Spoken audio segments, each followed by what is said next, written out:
ಕರ್ತನ ಪ್ರೀತಿಯ ಸಹೋದರ ಸಹೋದರರೇ, ಈ ಉದಯ ಕಾಲದ ಆರಾಧನೆಗಾಗಿ ನಾನು ನಿಮ್ಮನ್ನು ಸ್ವಾಗತಿಸ್ತೇನೆ ಮತ್ತು ಈ ಆರಾಧನೆಯನ್ನು ನಾವು ಪ್ರಾರಂಭಿಸುವಂತೆ ದೇವರ ಆಶೀರ್ವಾದಕ್ಕಾಗಿ ನಾವೆಲ್ಲರೂ ಪ್ರಾರ್ಥನೆ ಮಾಡೋಣ. ನಮ್ಮ ಪರಲೋಕದ ತಂದೆಯಾದ ದೇವರೇ, ನಾವು ನಿನ್ನನ್ನು ಹಾಡಿ ಹರಿಸುವಂತೆ, ಆರಾಧಿಸುವಂತೆ, ನಿನ್ನ ಪರಿಶುದ್ಧ ನಾಮವನ್ನು ನಾವು ಘನಪಡಿಸುವಂತೆ ಕೊಟ್ಟಂಥ ಈ ಸಮಯಕ್ಕಾಗಿ ನಾವು ನಿನಗೆ ಸ್ತೋತ್ರವನ್ನು ಸಲ್ಲಿಸ್ತೇವೆ. ನಾವು ಆರಾಧಿಸುವಂಥ ದೇವರು ಆತನ ಜೀವ ಸ್ವರೂಪನ ಅಂತ ದೇವರು. ಯುಗದ ಸಮಾಪ್ತಿವರೆಗೆ ಎಲ್ಲ ದಿವಸ ನಾನು ನಿಮ್ಮ ಕೂಡ ಇರುತ್ತೇನೆ ಎಂಬುದಾಗಿ ವಾಗ್ದಾನ ಮಾಡಿದಂಥ ಕರ್ತನ ನೀನು. ಇದನ್ನು ನಾವು ಸ್ಮರಿಸಿಕೊಡುತ್ತಾ ಈ ಉದಯ ಕಾಲದಲ್ಲಿ ನಿನ್ನ ದಿವ್ಯ ಪ್ರಸನ್ನತೆಗಾಗಿ ನಾವು ಬೇಡುತ್ತೇವೆ. ನೀನು ನಮ್ಮೊಂದಿಗೆ ಇರು.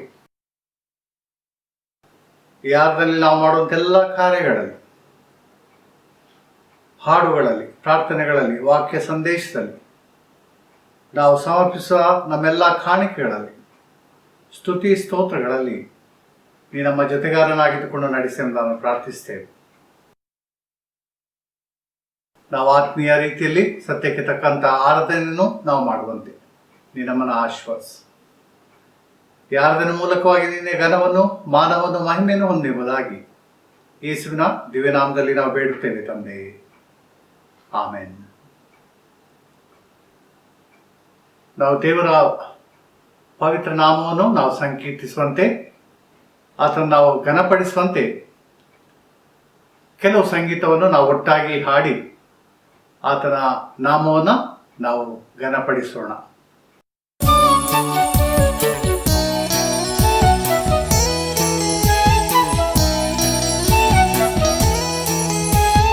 ಮುಂದೆ ಹೋಗುವೆನು ನನ್ನ ಯೇಸುವಿನೊಂದಿಗಿನೇ, ಹಿಂದೆ ನೋಡದೆ ಹೋಗುವೆನು ಆ ಗುರಿ ಮುಟ್ಟುವ ತನಕ.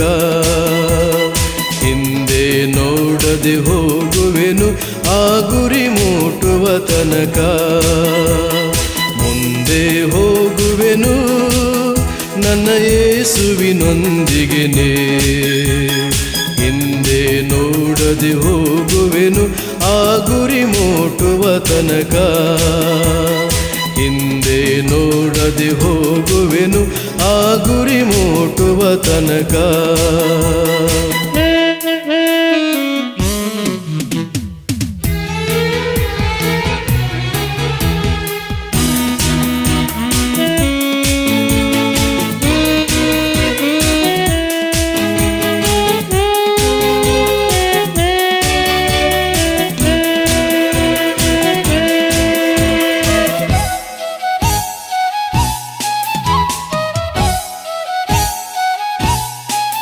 ಹಿಂಸೆ ಸಂಕಟ ಬಂದಾಗ್ಯೂ ಸಂತೋಷದಿ ಹೋಗುವೆನು. ಹಿಂಸೆ ಸಂಕಟ ಬಂದಾಗ್ಯೂ ಸಂತೋಷದಿ ಹೋಗುವೆನು. ನನ್ನ ಶಿಲುಬೆಯನ್ನು ಹೊತ್ತು ಹೋಗುವೆನು ಆ ಗುರಿ ಮುಟ್ಟುವ ತನಕ. ನನ್ನ ಶಿಲುಬೆಯನ್ನು ಹೊತ್ತು ಹೋಗುವೆನು ಆ ಗುರಿ ಮುಟ್ಟುವ ತನಕ. ಮುಂದೆ ಹೋಗುವೆನು ನನ್ನ ಯೇಸುವಿನೊಂದಿಗೆನೇ, ಹಿಂದೆ ನೋಡದೆ ಹೋಗುವೆನು ಆ ಗುರಿ ಮುಟ್ಟುವ ತನಕ. ಹಿಂದೆ ನೋಡದೆ ಹೋಗುವೆನು ಆ ಗುರಿ ಮುಟ್ಟುವ ತನಕ.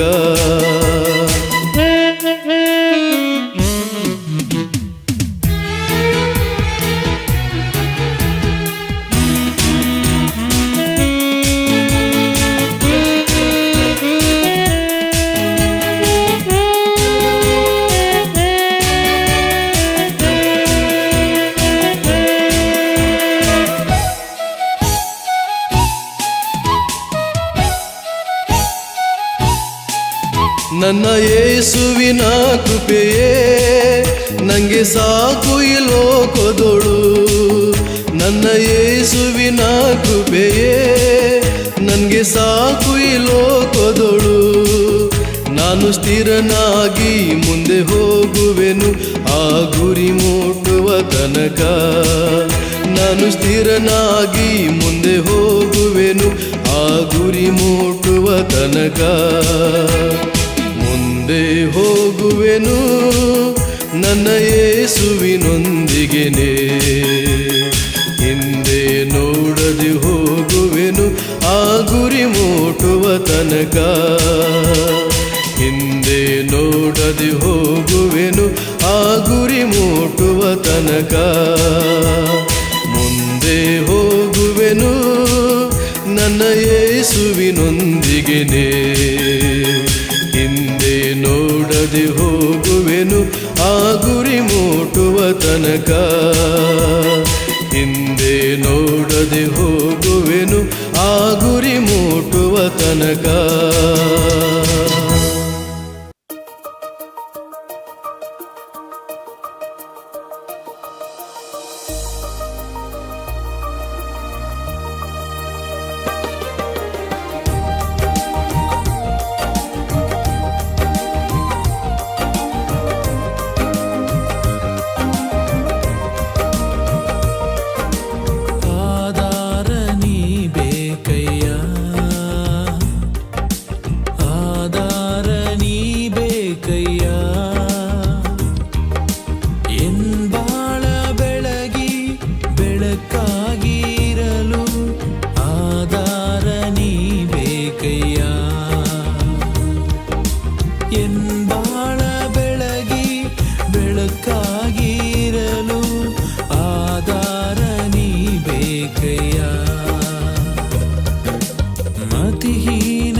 ಕಷ್ಟದ ಕಡಲಲ್ಲಿ ಮುಳುಗಿ ದೇವ ತೀರದ ಭಯದಲ್ಲಿ ಇರಲು, ಕಷ್ಟದ ಕಡಲಲ್ಲಿ ಮುಳುಗಿ ದೇವ ತೀರದ ಭಯದಲ್ಲಿ ಇರಲು, ಅಭಯವ ನೀಡಿ ದಾರಿಯ ತೋರಲು ಹತ್ತಿರಕ್ಕೆ ನೀ ಬಾರೆಯ. ಅಭಯವ ನೀಡಿ ದಾರಿಯ ತೋರಲು ಹತ್ತಿರಕ್ಕೆ ನೀ ಬಾರೆಯ. ಆಧಾರ ನೀ ಬೇಕಯ್ಯ, ಆಧಾರ ನೀ ಬೇಕಯ್ಯ. ಎನ್ ಬಾಳ ಬೆಳಗಿ ಬೆಳಕಾಗಿ ಇರಲು ಆಧಾರ ನೀ ಬೇಕಯ್ಯ. ಎನ್ ಬಾಳ ಬೆಳಗಿ ಬೆಳಕಾಗಿ ಇರಲು ಆಧಾರ ನೀ ಬೇಕಯ್ಯ. ನಾವು ಹಾಡುವಂತಹ ಸಂಗೀತದಲ್ಲಿ 8ನೆಯ ಸಂಗೀತದಲ್ಲಿ ನಾವು ಹಾಡೋಣ. 8ನೆಯ ಸಂಗೀತ, ಭೂಲೋಕದವರೆಲ್ಲರೂ ಸಮಸ್ತ ದೂತ ಸೈನ್ಯವು.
ಪುಸ್ತಕದಲ್ಲಿ 123ನೇ ಪುಟದಲ್ಲಿರುವಂಥ 3ನೇ ವಿಧಾನದ ಮೊದಲಿನ ಭಾಗವನ್ನು ನಾವು ಅನುಸರಿಸೋಣ. ಪುಟ 123. ದೇವರನ್ನು ಆರಾಧಿಸೋಣ. ಕೃತಜ್ಞತಾಸ್ತುತಿಯೊಡನೆ ಆತನ ಮಂದಿರ ದ್ವಾರಗಳಿಗೂ ಕೀರ್ತನೆಯೊಡನೆ ಆತನ ಅಂಗಳಗಳಿಗೂ ಬನ್ನಿರಿ. ಆತನ ಉಪಕಾರ ಸ್ಮರಿಸಿರಿ, ಆತನ ನಾಮವನ್ನು ಕೊಂಡಾಡಿರಿ. ಕರ್ತನು ಒಳ್ಳೆಯನು, ಆತನ ಕೃಪೆಯು ಯುಗಯುಗಕ್ಕೂ, ಆತನ ಸತ್ಯತೆಯು ತಲತಲಾಂತರಕ್ಕೂ. ಬನ್ನಿರಿ, ನಮ್ಮ ನಿರ್ಮಾಣಕನಾದ ಕರ್ತನಿಗೆ ಸಾಷ್ಟಾಂಗವೆರಗಿ ಆರಾಧಿಸೋಣ. ಆತನು ನಮ್ಮ ದೇವರು, ನಾವು ಆತನ ಪಾಲಿಸುವ ಪ್ರಜೆಯು, ಆತನ ಕೈಗಳಿಗೆ ಬಹಿವಾಗಿದ್ದೇವೆ. ಕರ್ತನ ಪರ್ವತವನ್ನು ಹತ್ತತಕ್ಕವನು ಯಾರು? ಆತನ ಪವಿತ್ರ ಸ್ಥಾನದಲ್ಲಿ ನಿಲ್ಲುವುದಕ್ಕೆ ಎಂಥವನು ಯೋಗ್ಯನು? ಯಾವನು ಅಯೋಗ್ಯ ಕಾರ್ಯಗಳನ್ನು ಮನಸ್ಸಿಡದೆ, ಮೋಸದ ಪ್ರಮಾಣ ಮಾಡದೆ, ಶುದ್ಧ ಹಸ್ತವು ನಿರ್ಮಲ ಮನಸ್ಸುಳ್ಳವನಾಗಿದ್ದಾನೆ. ಕರ್ತನಾದ ನಮ್ಮ ದೇವರು ಕರುಣಿಸುವವನು ಕ್ಷಮಿಸುವವನು ಆಗಿದ್ದಾನೆ. ನಾವು ಆತನಿಗೆ ತಿರುಗಿ ಬಿದ್ದವಲ್ಲ. ಕರ್ತನಾದ ನಮ್ಮ ದೇವರ ಮಾತನ್ನು ಕೇಳಲಿಲ್ಲ, ನಮಗೆ ಗೊತ್ತು ಮಾಡಿದ ಧರ್ಮ ಮಾರ್ಗದಲ್ಲಿ ನಡೆಯಲಿಲ್ಲ. ಕುಗ್ಗಿದ ಮನಸ್ಸೇ ದೇವರಿಗೆ ಇಷ್ಟಯಜ್ಞ, ದೇವರೇ ಪಶ್ಚಾತ್ತಾಪದಿಂದ ಜಜ್ಜಿಯೋದ ಮನಸ್ಸನ್ನು ನೀನು ತಿರಸ್ಕರಿಸುವುದಿಲ್ಲ. ಯೇಸು ಇಂತೆಂದನು, ಎಲೆ ಕಷ್ಟಪಡುವವರೇ ಹೊರತವರೇ, ನೀವೆಲ್ಲರೂ ನನ್ನ ಬಳಿಗೆ ಬನ್ನಿರಿ, ನಾನು ನಿಮಗೆ ವಿಶ್ರಾಂತಿ ಕೊಡುವೆನು. ನಾನು ಎದ್ದು ನನ್ನ ತಂದೆಯ ಬಳಿಗೆ ಹೋಗಿ ಆತನಿಗೆ, ಅಪ್ಪ, ಪರಲೋಕಕ್ಕೆ ವಿರೋಧವಾಗಿ ನಿನ್ನ ಮುಂದೆಯೂ ಪಾಪ ಮಾಡಿದ್ದೇನೆ ಎಂದು ಹೇಳಿದನು. ಕರ್ತನೇ, ನನ್ನ ಶರಣನೇ, ನನ್ನ ವಿಮೋಚಕನೇ, ನನ್ನ ಮಾತುಗಳು, ನನ್ನ ಹೃದಯದ ಧ್ಯಾನವು ನಿನಗೆ ಸಮರ್ಪಕವಾಗಿದೆ. ಪ್ರಾರ್ಥನೆ ಮಾಡೋಣ. ಸರ್ವಶಕ್ತನಾದ ದೇವರೇ, ನಮ್ಮ ಕರ್ತನಾದ ಯೇಸು ಕ್ರಿಸ್ತನ ಮುಖಾಂತರ ನಮ್ಮ ಆರಾಧನೆಯನ್ನು, ಕೃತಜ್ಞತಾಸ್ತುತಿಯನ್ನು ನಿನಗೆ ಸಮರ್ಪಿಸಲು ನಿನ್ನ ಪಾದ ಸನ್ನಿಧಿಗೆ ಬಂದಿರುತ್ತೇವೆ. ನಾವು ನಮ್ಮ ಪಾಪಗಳನ್ನು ಯಥಾರ್ಥವಾಗಿ ಅರಿಕೆ ಮಾಡುವಂತೆಯೂ, ನಮಗಾಗಿ ಮಾತ್ರವಲ್ಲದೆ ಬೇರೆಯವರಿಗಾಗಿಯೂ ಪ್ರಾರ್ಥಿಸುವಂತೆಯೂ ಸಹಾಯ ಮಾಡು. ನಿನ್ನ ಪವಿತ್ರ ವಾಕ್ಯವನ್ನು ಕೇಳಿ ನಿನ್ನ ಪ್ರೀತಿಯ ಮಹಾತಿಶಯವನ್ನು ಹೆಚ್ಚೆಚ್ಚಾಗಿ ಗ್ರಹಿಸುವಂತೆಯೂ, ನಮ್ಮ ಜೀವಮಾನದಲ್ಲೆಲ್ಲ ನಿನ್ನ ಕೃಪೆಯ ಫಲಗಳನ್ನು ಕೊಡುತ್ತಾ ಬರುವಂತೆಯೂ ಅನುಗ್ರಹಿಸಬೇಕೆಂದು ನಮ್ಮ ಕರ್ತನಾದ ಯೇಸು ಕ್ರಿಸ್ತನ ಮುಖಾಂತರ ನೀನು ಬೇಡಿಕೊಳ್ಳುತ್ತೇವೆ. ಆಮೇನ್. ನಾವು ಕ್ಷಣಕಾಲ ಮೌನವಾಗಿದ್ದು ಪರಿಶುದ್ಧ ದೇವರ ಸನ್ನಿಧಾನದಲ್ಲಿ ನಮ್ಮ ಪಾಪಗಳನ್ನು ನಾವು ಅರಿಕೆ ಮಾಡೋಣ.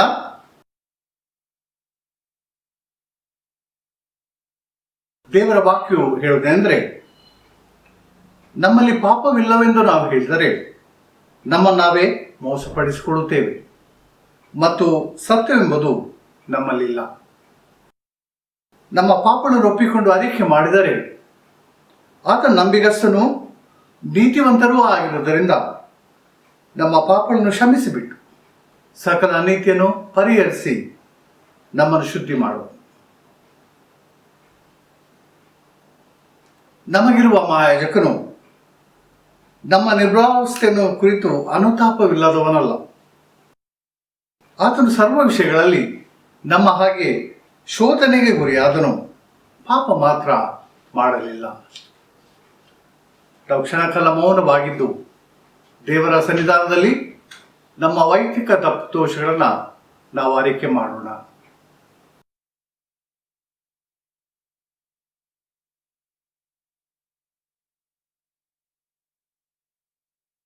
ನಾವೆಲ್ಲರೂ ಒಟ್ಟಾಗಿ 126ನೇ ಪುಟದಲ್ಲಿರುವಂಥ ಅರಿಕೆಯ ಪ್ರಾರ್ಥನೆಯನ್ನು ನಾವೆಲ್ಲ ಒಟ್ಟಾಗಿ ಮಾಡೋಣ.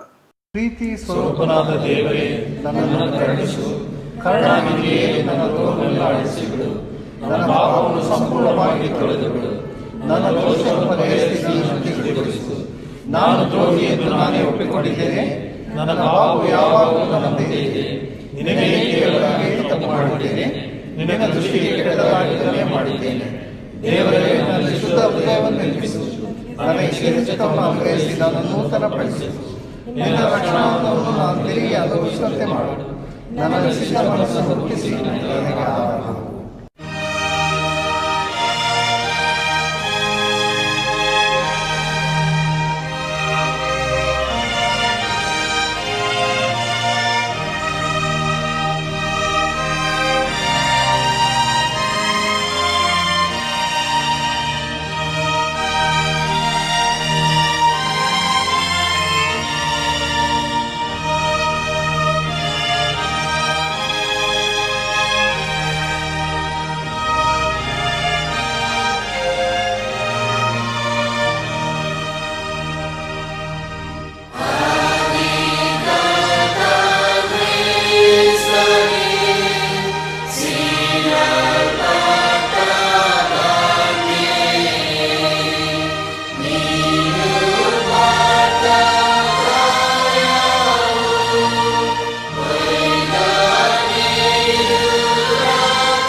ಕೃಪಾಳು ಪ್ರಭುವೇ, ನಿನ್ನ ವಿಶ್ವಾಸಿಗಳಿಗೆ ಪಾಪ ಕ್ಷಮೆಯನ್ನು ಶಾಂತಿಯನ್ನು ಅನುಗ್ರಹಿಸಿ ಅವರು ತಮ್ಮೆಲ್ಲ ಪಾಪಗಳಿಂದ ಶುದ್ಧೀಕರಣವನ್ನು ಹೊಂದಿ ಶಾಂತಿಯುತರಾಗಿ ನಿನ್ನ ಸೇವಿಸುವಂತೆ ದಯಪಾಲಿಸಬೇಕೆಂದು ನಮ್ಮ ಕರ್ತನಾದ ಯೇಸು ಕ್ರಿಸ್ತನ ಮುಖಾಂತರ ನಿನ್ನನ್ನು ಬೇಡಿಕೊಳ್ಳುತ್ತೇವೆ.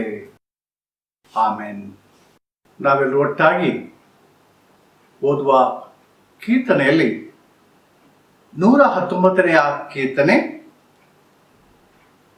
33ನೇ ವಚನದಿಂದ 48ನೇ ವಚನದವರೆಗೆ ನಾವೆಲ್ಲರೂ ಒಟ್ಟಾಗಿ ಓದಿಕೊಳ್ಳೋಣ. ಕೀರ್ತನೆ 119, 33ನೇ ವಚನದಿಂದ 48ನೇ ವಚನಗಳವರೆಗೆ. ಯೆಹೋವನೇ, ನಿನ್ನ ನಿಬಂಧನೆಗಳ ಮಾರ್ಗವನ್ನು ಉಪದೇಶಿಸು, ಕಡೆ ತನಕ ಅದರಲ್ಲೇ ನಡೆಯುವೆನು. ನನಗೆ ಜ್ಞಾನವನ್ನು ದಯಪಾಲಿಸು, ಆಗ ನಿನ್ನ ಧರ್ಮಶಾಸ್ತ್ರವನ್ನು ಪೂರ್ಣ ಮನಸ್ಸಿಂದ ಕೈಕೊಂಡು ನಡೆಯುವೆನು. ನಿನ್ನ ಆಜ್ಞಾ ಮಾರ್ಗದಲ್ಲಿ ನನ್ನನ್ನು ನಡೆಸು, ಅದೇ ನನಗೆ ಇಷ್ಟ. ನನ್ನ ಮನಸ್ಸನ್ನು ದ್ರವ್ಯಾಶೆಗಲ್ಲ, ನಿನ್ನ ಕಟ್ಟಳೆಗಳಿಗೆ ತಿರುಗಿಸು. ವ್ಯರ್ಥ ಕಾರ್ಯಗಳಲ್ಲಿ ದೃಷ್ಟಿಯಿಡದಂತೆ ನನ್ನನ್ನು ಕಾಪಾಡು. ನಿನ್ನ ಮಾರ್ಗದಲ್ಲಿ ನಡೆಯುವಂತೆ ನನ್ನನ್ನು ಚೈತನ್ಯಗೊಳಿಸು. ನೀನು ನನ್ನಲ್ಲಿ ಭಯಭಕ್ತಿ ಉಳ್ಳವರಿಗೋಸ್ಕರ ಹೇಳಿದ ನುಡಿಯನ್ನು ನಿನ್ನ ಸೇವಕನ ವಿಷಯದಲ್ಲಿ ನೆರವೇರಿಸು. ನನ್ನ ಅವಮಾನವನ್ನು ತೊಲಗಿಸು, ಅದಕ್ಕೋಸ್ಕರ ಅಂಜುತ್ತಿದ್ದೇನೆ. ನಿನ್ನ ವಿಧಿಗಳು ಹಿತಕರವಾಗಿವೆ. ಇಗೋ, ನಿನ್ನ ನೇಮಗಳನ್ನು ಪ್ರೀತಿಸುತ್ತೇನೆ. ನಿನ್ನ ನೀತಿಗನುಸಾರವಾಗಿ ನನ್ನನ್ನು ಚೈತನ್ಯಗೊಳಿಸು. ಯೆಹೋವನೇ, ನಿನ್ನ ಕೃಪೆಯು ನನಗೆ ದೊರಕಲಿ. ನಿನ್ನ ನುಡಿಗನುಸಾರವಾಗಿ ರಕ್ಷಣೆ ಉಂಟಾಗಲಿ. ಆಗ ನನ್ನನ್ನು ನಿಂದಿಸುವವರಿಗೆ ಉತ್ತರ ಕೊಡುವೆನು. ನಾನು ನಿನ್ನ ವಾಕ್ಯದಲ್ಲಿ ಭರವಸವಿಟ್ಟಿದ್ದೇನಲ್ಲ, ಸತ್ಯವಾಕ್ಯವನ್ನು ನನ್ನ ಬಾಯಿಂದ ತೆಗೆಯಬೇಡ. ನಿನ್ನ ನ್ಯಾಯ ವಿಧಿಗಳನ್ನು ನಿರೀಕ್ಷಿಸಿಕೊಂಡಿದ್ದೇನೆ. ನಿನ್ನ ಧರ್ಮಶಾಸ್ತ್ರವನ್ನು ಸದಾ ತಪ್ಪದೇ ಕೈಕೊಳ್ಳುವೆನು. ನಾನು ನಿನ್ನ ನಿಯಮಗಳನ್ನು ಅಭ್ಯಾಸಿಸುವವನಾಗಿದ್ದರಿಂದ ಆತಂಕವಿಲ್ಲದೆ ನಡೆಯುವೆನು.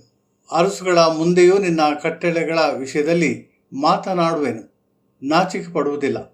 ನಿನ್ನ ಆಜ್ಞೆಗಳಲ್ಲಿ ಆನಂದ ಪಡುತ್ತೇನೆ, ಅವು ನನಗೆ ಇಷ್ಟವಾಗಿವೆ. ನಿನ್ನ ಆಜ್ಞೆಗಳಿಗಾಗಿಯೇ ಕೈಯೊಡ್ಡುತ್ತೇನೆ, ಅವು ನನಗೆ ಇಷ್ಟವಾಗಿವೆ. ನಿನ್ನ ನಿಬಂಧನೆಗಳನ್ನು ಧ್ಯಾನಿಸುವೆನು.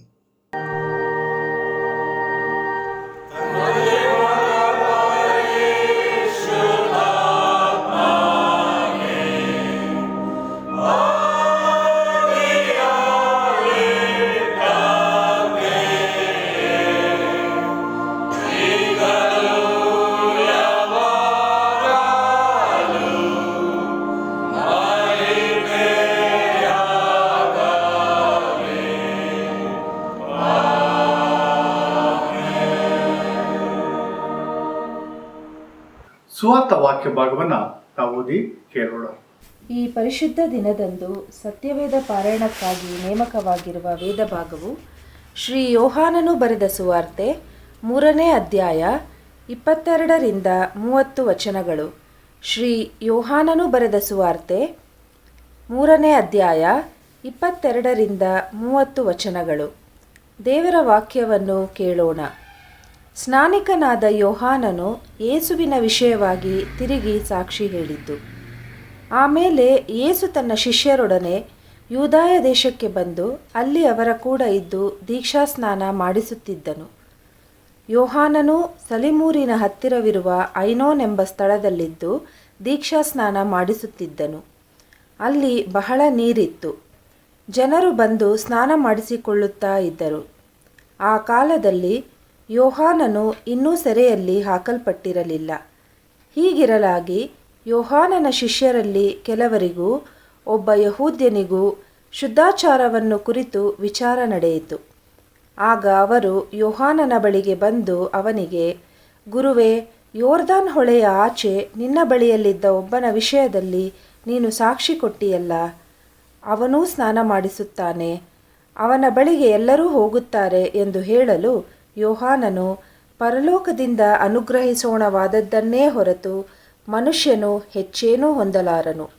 ನಾನು ಕ್ರಿಸ್ತನಲ್ಲ, ಆತನ ಮುಂದೆ ಕಳುಹಿಸಲ್ಪಟ್ಟವನಾಗಿದ್ದೇನೆ ಎಂದು ನಾನು ಹೇಳಿದ್ದಕ್ಕೆ ನೀವೇ ಸಾಕ್ಷಿ. ಮೊದಲಗಿತ್ತಿಯುಳ್ಳವನೇ ಮೊದಲಿಂಗನು. ಆದರೂ ಮದಲಿಂಗನ ಗೆಳೆಯನು ಅವನ ಹತ್ತಿರ ನಿಂತುಕೊಂಡು ಅವನ ಮಾತುಗಳನ್ನು ಕೇಳಿ ಮದಲಿಂಗನ ಧ್ವನಿಗೆ ಬಹು ಸಂತೋಷಪಡುತ್ತಾನಲ್ಲವೇ? ಇದರಂತೆ ನನಗಿರುವ ಸಂತೋಷ ಅದು ನೆರವೇರಿತು. ಆತನು ವೃದ್ಧಿಯಾಗಬೇಕು, ನಾನು ಕಡಿಮೆಯಾಗಬೇಕು ಅಂದನು ಎಂಬುದೇ.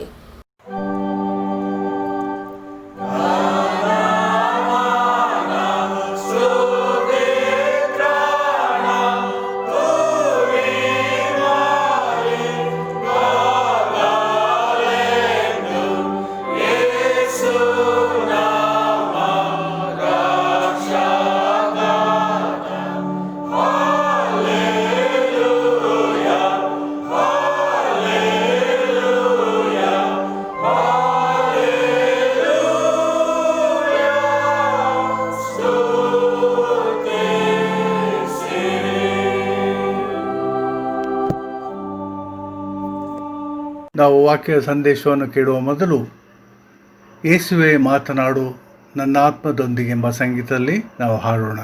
ಯೇಸುವೆ ಮಾತನಾಡು ನನ್ನಾತ್ಮದೊಂದಿಗೆ, ನನ್ನನ್ನು ಕೇಳಮಾಡು ನಿಂದಿವ್ಯ ಧ್ವನಿಯೇ. ಯೇಸುವೆ ನಡೆಯ ಮಾಡು ನೀ ಹೋದ ದಾರಿಯೇ. ಯೇಸುವೆ ಹೋರ ಮಾಡು ನನ್ನ ಶಿಲ್ಬೆಯನ್ನೇ.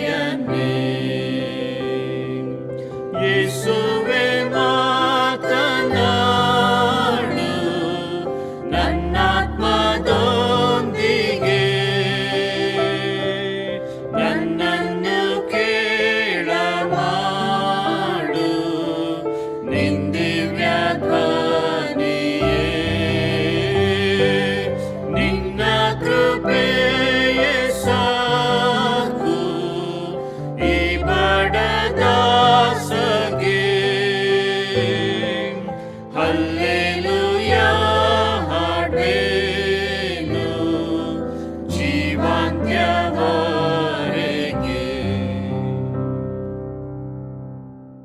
ಪ್ರಾರ್ಥನೆ ಮಾಡೋಣ.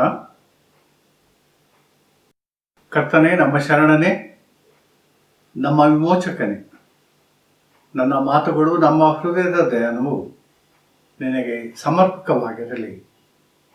ಆಮೇಲೆ ಕರ್ತನ ಪ್ರೀತಿಯ ಸಹೋದರ ಸಹೋದರರೇ, ಈ ದಿನಕ್ಕೆ ನೇಮಕವಂತ ವಾಕ್ಯ ಭಾಗದ ಶಿರೋನಾಮೆ ಹೀಗಿದೆ ಅಂದರೆ ಡಿಸೈಪಲ್ಶಿಪ್ ಆ್ಯಸ್ ವಿಟ್ನೆಸ್, ಸಾಕ್ಷಿಗಾಗಿ ಶಿಷ್ಯತ್ವ. ಶಿಷ್ಯತ್ವದ ಕುರಿತಾಗಿ ನಾವು ಹಳೆ ಒಡಂಬಡಿಕೆ ಮತ್ತು ಹೊಸ ಒಡಂಬಡಿಕೆಯಲ್ಲಿ ನಾವು ಅನೇಕ ವಿಚಾರಗಳನ್ನು ನಾವು ಕಾಣ್ತೇವೆ. ಮುಖ್ಯವಾಗಿ ಸುವಾರ್ತೆಗಳಲ್ಲಿ, ಅಂತೆಯೇ ಅಪೊಸ್ತಲರ ಕೃತ್ಯಗಳಲ್ಲಿ ನಾವು ಶಿಷ್ಯತ್ವದ ಕುರಿತಾಗಿ ಅನೇಕ ವಿಚಾರಗಳನ್ನು ನಾವು ಗಮನಿಸಬಹುದು. ನನಗೆ ಕೊಟ್ಟಂಥ ಈ ಶಿರೋನಾಮೆಯಲ್ಲಿ 2 ವಿಚಾರಗಳು ಮುಖ್ಯವಾಗಿದೆ. ಒಂದು ಸಾಕ್ಷಿ ಮತ್ತು ಎರಡನೆಯದು ಶಿಷ್ಯತ್ವ. ಸಾಕ್ಷಿ ಎಂದರೆ ನಾವು ನೋಡಿ, ಕೇಳಿ, ಅನುಭವಿಸಿ ಇಲ್ಲವೇ ಗ್ರಹಿಸಿದಂಥ ವಿಚಾರಗಳನ್ನು ದೃಢವಾಗಿ ವ್ಯಕ್ತಪಡಿಸುವಂಥದ್ದು. ಇದನ್ನು ನಾವು ಸಾಕ್ಷಿ ಎಂಬುದಾಗಿ ಹೇಳ್ಬೋದು. ಇನ್ನೊಂದು ಮಾತಿನಲ್ಲಿ ಹೇಳುವುದಾದರೆ, ನಮ್ಮ ಪ್ರಭುವಂತ ಯೇಸು ಕ್ರಿಸ್ತನ ಪುನರುತ್ಥಾನ, ಆತನಲ್ಲಿ ಸಿಕ್ಕುವಂಥ ನಿತ್ಯ ಜೀವ, ರಕ್ಷಣೆ, ಆತನ ಪ್ರೀತಿ, ಆತನ ಕ್ಷಮಾಪಣೆ, ಇವುಗಳ ಕುರಿತಾಗಿ ದೃಢವಾಗಿ ಆ ಸಾಕ್ಷಿಯನ್ನು ನೀಡುವಂಥದ್ದು. ನೋಡಿ, ಕೇಳಿ, ಅನುಭವಿಸಂಥ ಆತನ ಜೀವನವನ್ನು, ಜೀವನದಲ್ಲಿ ಕಂಡಂಥ ಸತ್ಯಾರ್ಥವನ್ನು ಅದನ್ನು ವ್ಯಕ್ತಪಡಿಸುವಂಥದ್ದು ಎಂಬುದಾಗಿ ನಾವು ಹೇಳ್ಬೋದು. ಇದನ್ನು ನಾವು ಸಾಕ್ಷಿ ಎಂಬುದಾಗಿ ನಾವು ಕರೀತೇವೆ.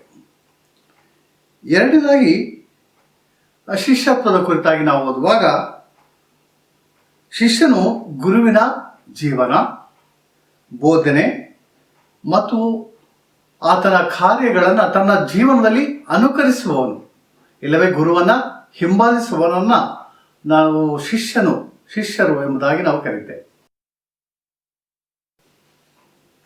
ಒಂದು ರೀತಿಯಲ್ಲಿ ನಾವು ಹೀಗೆ ಹೇಳ್ಬೋದು ಅಂದರೆ, ಗುರುವನ್ನು ಹಿಂಬಾಲಿಸುವ ಶಿಷ್ಯನು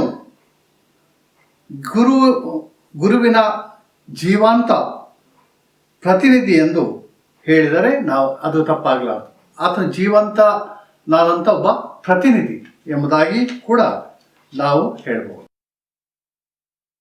ನಮಗೆ ಕೊಡಲ್ಪಟ್ಟಂತೆ ಈ ವಾಕ್ಯ ಪರಿಚಯದಲ್ಲಿ ಸಾಕ್ಷಿಗಾಗಿ ಶಿಷ್ಯತ್ವವನ್ನು ನಡೆಸುವುದಾದರೆ, ಮೊದಲನಾಗಿ ನಾವು ತಿಳ್ಕೊಳ್ಬೇಕಂತ ವಿಚಾರ ಅಂದರೆ, ಯೇಸು ಸ್ವಾಮಿ ಶಿಷ್ಯತ್ವದ ಕುರಿತಾಗಿ ಯಾವ ಸಂದೇಶವನ್ನು, ಯಾವ ಉಪದೇಶವನ್ನು ಆತನು ನೀಡಿದನು ಎಂಬುದಾಗಿ ನಾವು ಸ್ಪಷ್ಟವಾಗಿ ತಿಳಿದುಕೊಳ್ಳುವುದಾದರೆ, ನಾವು ನಮ್ಮ ಶಿಷ್ಯತ್ವದ ಜೀವನವನ್ನು ಯೋಗ್ಯವಾದಂಥ ರೀತಿಯಲ್ಲಿ ಮಾತ್ರವಲ್ಲ ಪರಿಣಾಮಕಾರಿಯಾದಂಥ ರೀತಿಯಲ್ಲಿ ನಾವು ಜೀವಿಸಲಿಕ್ಕೆ ಸಾಧ್ಯ ಮತ್ತು ಆ ನಿಜವಂತ ಶಿಷ್ಯತ್ವದ ಸಾಕ್ಷಿಯನ್ನು ಕೂಡ ನಾವು ಕೊಡಲಿಕ್ಕೆ ಸಾಧ್ಯವಾಗ್ತದೆ.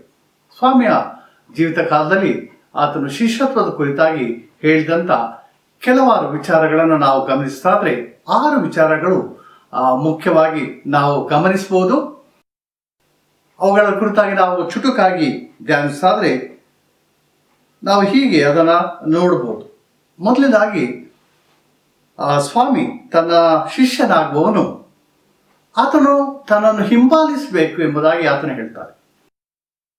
ನನ್ನನ್ನು ಹಿಂಬಾಲಿಸಿರಿ. ಪೇತ್ರ, ಯಾಕೋಬ, ಯೋಹಾನ, ಸುಂಕದ ಮತ್ತಾಯ ಇವರನ್ನು ನೋಡುವಾಗ ನನ್ನನ್ನು ಹಿಂಬಾಲಿಸು ಎಂಬುದಾಗಿ ಕರೆಯುವಾಗ ಅವರು ತಮ್ಮ ಎಲ್ಲ ಉದ್ಯೋಗವನ್ನು ಅವರು ಬಿಟ್ಟು ಯೇಸು ಸ್ವಾಮಿಯನ್ನು ಅವರು ಹಿಂಬಾಲಿಸಿದರು. ತಮ್ಮ ಉದ್ಯೋಗದ ಆದಾಯ ನಷ್ಟ ಅಥವಾ ಮುಂದೆ ಏನು ಎಂಬ ವಿಚಾರದಲ್ಲಿ ಅವರು ಯಾವ ಆಲೋಚನೆಯನ್ನು ಮಾಡದೆ ಯೇಸು ಸ್ವಾಮಿಯ ಮಾತಿಗೆ ವಿಧೇಯರಾಗಿ ಅವರು ಆತನನ್ನು ಹಿಂಬಾಲಿಸುವುದನ್ನು ನಾವು ಗಮನಿಸ್ತೇವೆ. ಎರಡನೇದಾಗಿ, ತನ್ನನ್ನು ಹಿಂಬಾಲಿಸುವವರು ತನ್ನನ್ನು ನಿರಾಕರಿಸಬೇಕು, ಇಲ್ಲವೇ ಸ್ವನಿರಾಕರಣೆಯ ಜೀವನ ಅದು ಅವಶ್ಯ. ಹೀಗೆ ಸ್ವನಿರಾಕರಣೆಯ ಜೀವಿತವನ್ನು ಮಾಡುವಾಗ ನಾವು ಶಿಲುಬೆಯನ್ನು ಹೊರಬೇಕು ಎಂಬುದಾಗಿ, ತನ್ನ ಶಿಲುಬೆಯನ್ನು ಹೊತ್ತುಕೊಂಡು ಬರಬೇಕೆಂಬುದಾಗಿ ಸ್ವಾಮಿಯಲ್ಲಿ ತಿಳಿಸ್ತನ್ನ ನಾವು ನೋಡ್ತೇವೆ. ಮೂರನೇದಾಗಿ, ತನ್ನನ್ನು ಹಿಂಬಾಲಿಸುವವರು ವಿವೇಚನೆ ಇಲ್ಲದೆ ಅವರು ಹಿಂಬಾಲಿಸಬೇಕೆಂಬುದಾಗಿ ಸ್ವಾಮಿ ಹೇಳುವುದಿಲ್ಲ. ಬದಲಾಗಿ ತನ್ನನ್ನು ಹಿಂಬಾಲಿಸುವವರು ವಿವೇಚನೆಯೊಡನೆ ಅವರು ತೀರ್ಮಾನವನ್ನು ತೆಗೆದುಕೊಂಡು ಮುಂದೆ ನನ್ನ ಹಿಂದೆ ಬರಬೇಕೆಂಬುದಾಗಿ ಆತನು ಹೇಳುತ್ತಾನೆ. ಹೀಗೆ ಹೇಳುವಲ್ಲಿ ಆತನು 2 ದೃಷ್ಟಾಂತವನ್ನು ಆತನು ಕೊಡುವುದನ್ನು ಕೂಡ ನೀವು ಗಮನಿಸಬಹುದು. ಒಂದು, ಯುದ್ಧಕ್ಕೆ ಹೋಗುವಂಥ ಒಬ್ಬ ಅರಸನ ಕುರಿತಾಗಿ ಆತನು ತಿಳಿಸ್ತಾನೆ. ಇನ್ನೊಬ್ಬ ಮನೆ ಕಟ್ಟುವ ಒಬ್ಬ ವ್ಯಕ್ತಿಯ ಕುರಿತಾಗಿ ಆತನಲ್ಲಿ ತಿಳಿಸ್ತಾನೆ. ಹೀಗೆ ತಿಳಿಸುವಲ್ಲಿ ಆತನು ಹೇಳುವಂಥ ವಿಚಾರ ಅಂದರೆ, ಯುದ್ಧಕ್ಕೆ ಹೋಗುವ ಮೊದಲು, ಮನೆ ಕಟ್ಟುವ ಮೊದಲೇ ಆಲೋಚನೆ ಮಾಡಬೇಕು. ತಾನು ಇದನ್ನು ನೆರವೇರಿಸಲಿಕ್ಕೆ ನಾನು ಶಕ್ತನಾಗಿದ್ದೇನೆಯೋ, ನನಗೆ ಆ ಸಾಮರ್ಥ್ಯ ಇದೆಯೋ ಎಂಬುದಾಗಿ ಆತನು ಮೊದಲಾಗಿ ತೀರ್ಮಾನವನ್ನು ತೆಗೆದುಕೊಂಡು ಆತನು ಮುಂದಿನ ಕಾರ್ಯಕ್ಕೆ ಸಾಗಬೇಕೆಂಬಂಥ ವಿಚಾರವನ್ನು ಸ್ವಾಮಿಯಲ್ಲಿ ತಿಳಿಸ್ತಾನ ನಾವು ನೋಡ್ತೇವೆ. 4ನೇದಾಗಿ ಆತನು ತಿಳಿಸುವಂಥ ವಿಚಾರ ಎಂದರೆ, ತನ್ನ ವಾಕ್ಯದಲ್ಲಿ ನೆಲೆಗೊಳ್ಳಬೇಕು.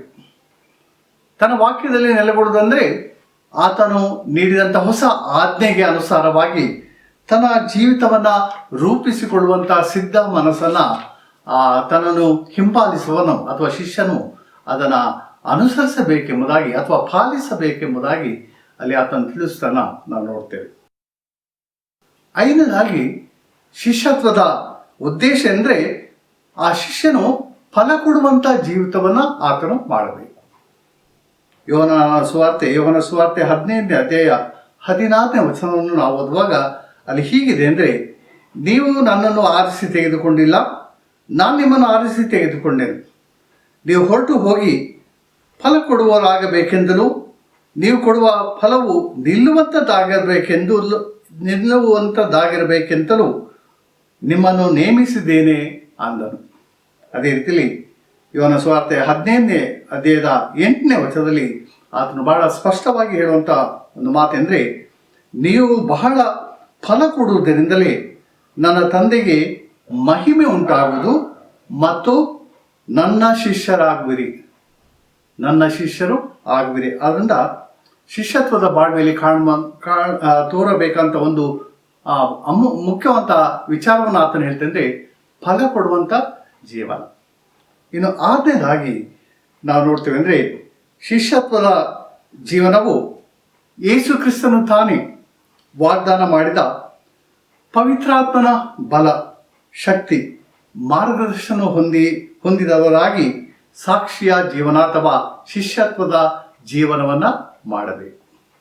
ಇದು ನಮ್ಮ ಸ್ವಂತ ಶಕ್ತಿ ಸಾಮರ್ಥ್ಯದ ಮೇಲೆ ಅಲ್ಲ, ಬದಲಾಗಿ ವಾಗ್ದಾನ ಮಾಡಲ್ಪಟ್ಟಂಥ ಪವಿತ್ರಾತ್ಮನ ಅನುಸಾರವಾಗಿ ಆ ಶಿಷ್ಯತ್ವದ ಜೀವನವನ್ನು ಜೀವಿಸಬೇಕೆಂಬ ಕರೆಯನ್ನು ಸ್ವಾಮಿಯಲ್ಲಿ ಕೊಡೋದನ್ನು ನಾವು ನೋಡ್ತೇವೆ.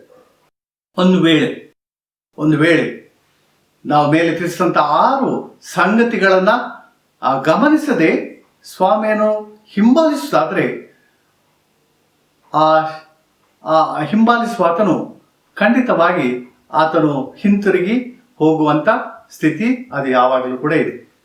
ಇದನ್ನು ನಾವು ಸ್ವಾಮಿಯ ಸೇವಾ ಜೀವನದಲ್ಲಿ ನಾವು ನೋಡ್ತೇವೆ. ಸ್ವಾಮಿಯ 12 ಶಿಷ್ಯರನ್ನು ಆತನು ಆರಿಸಿಕೊಂಡನು.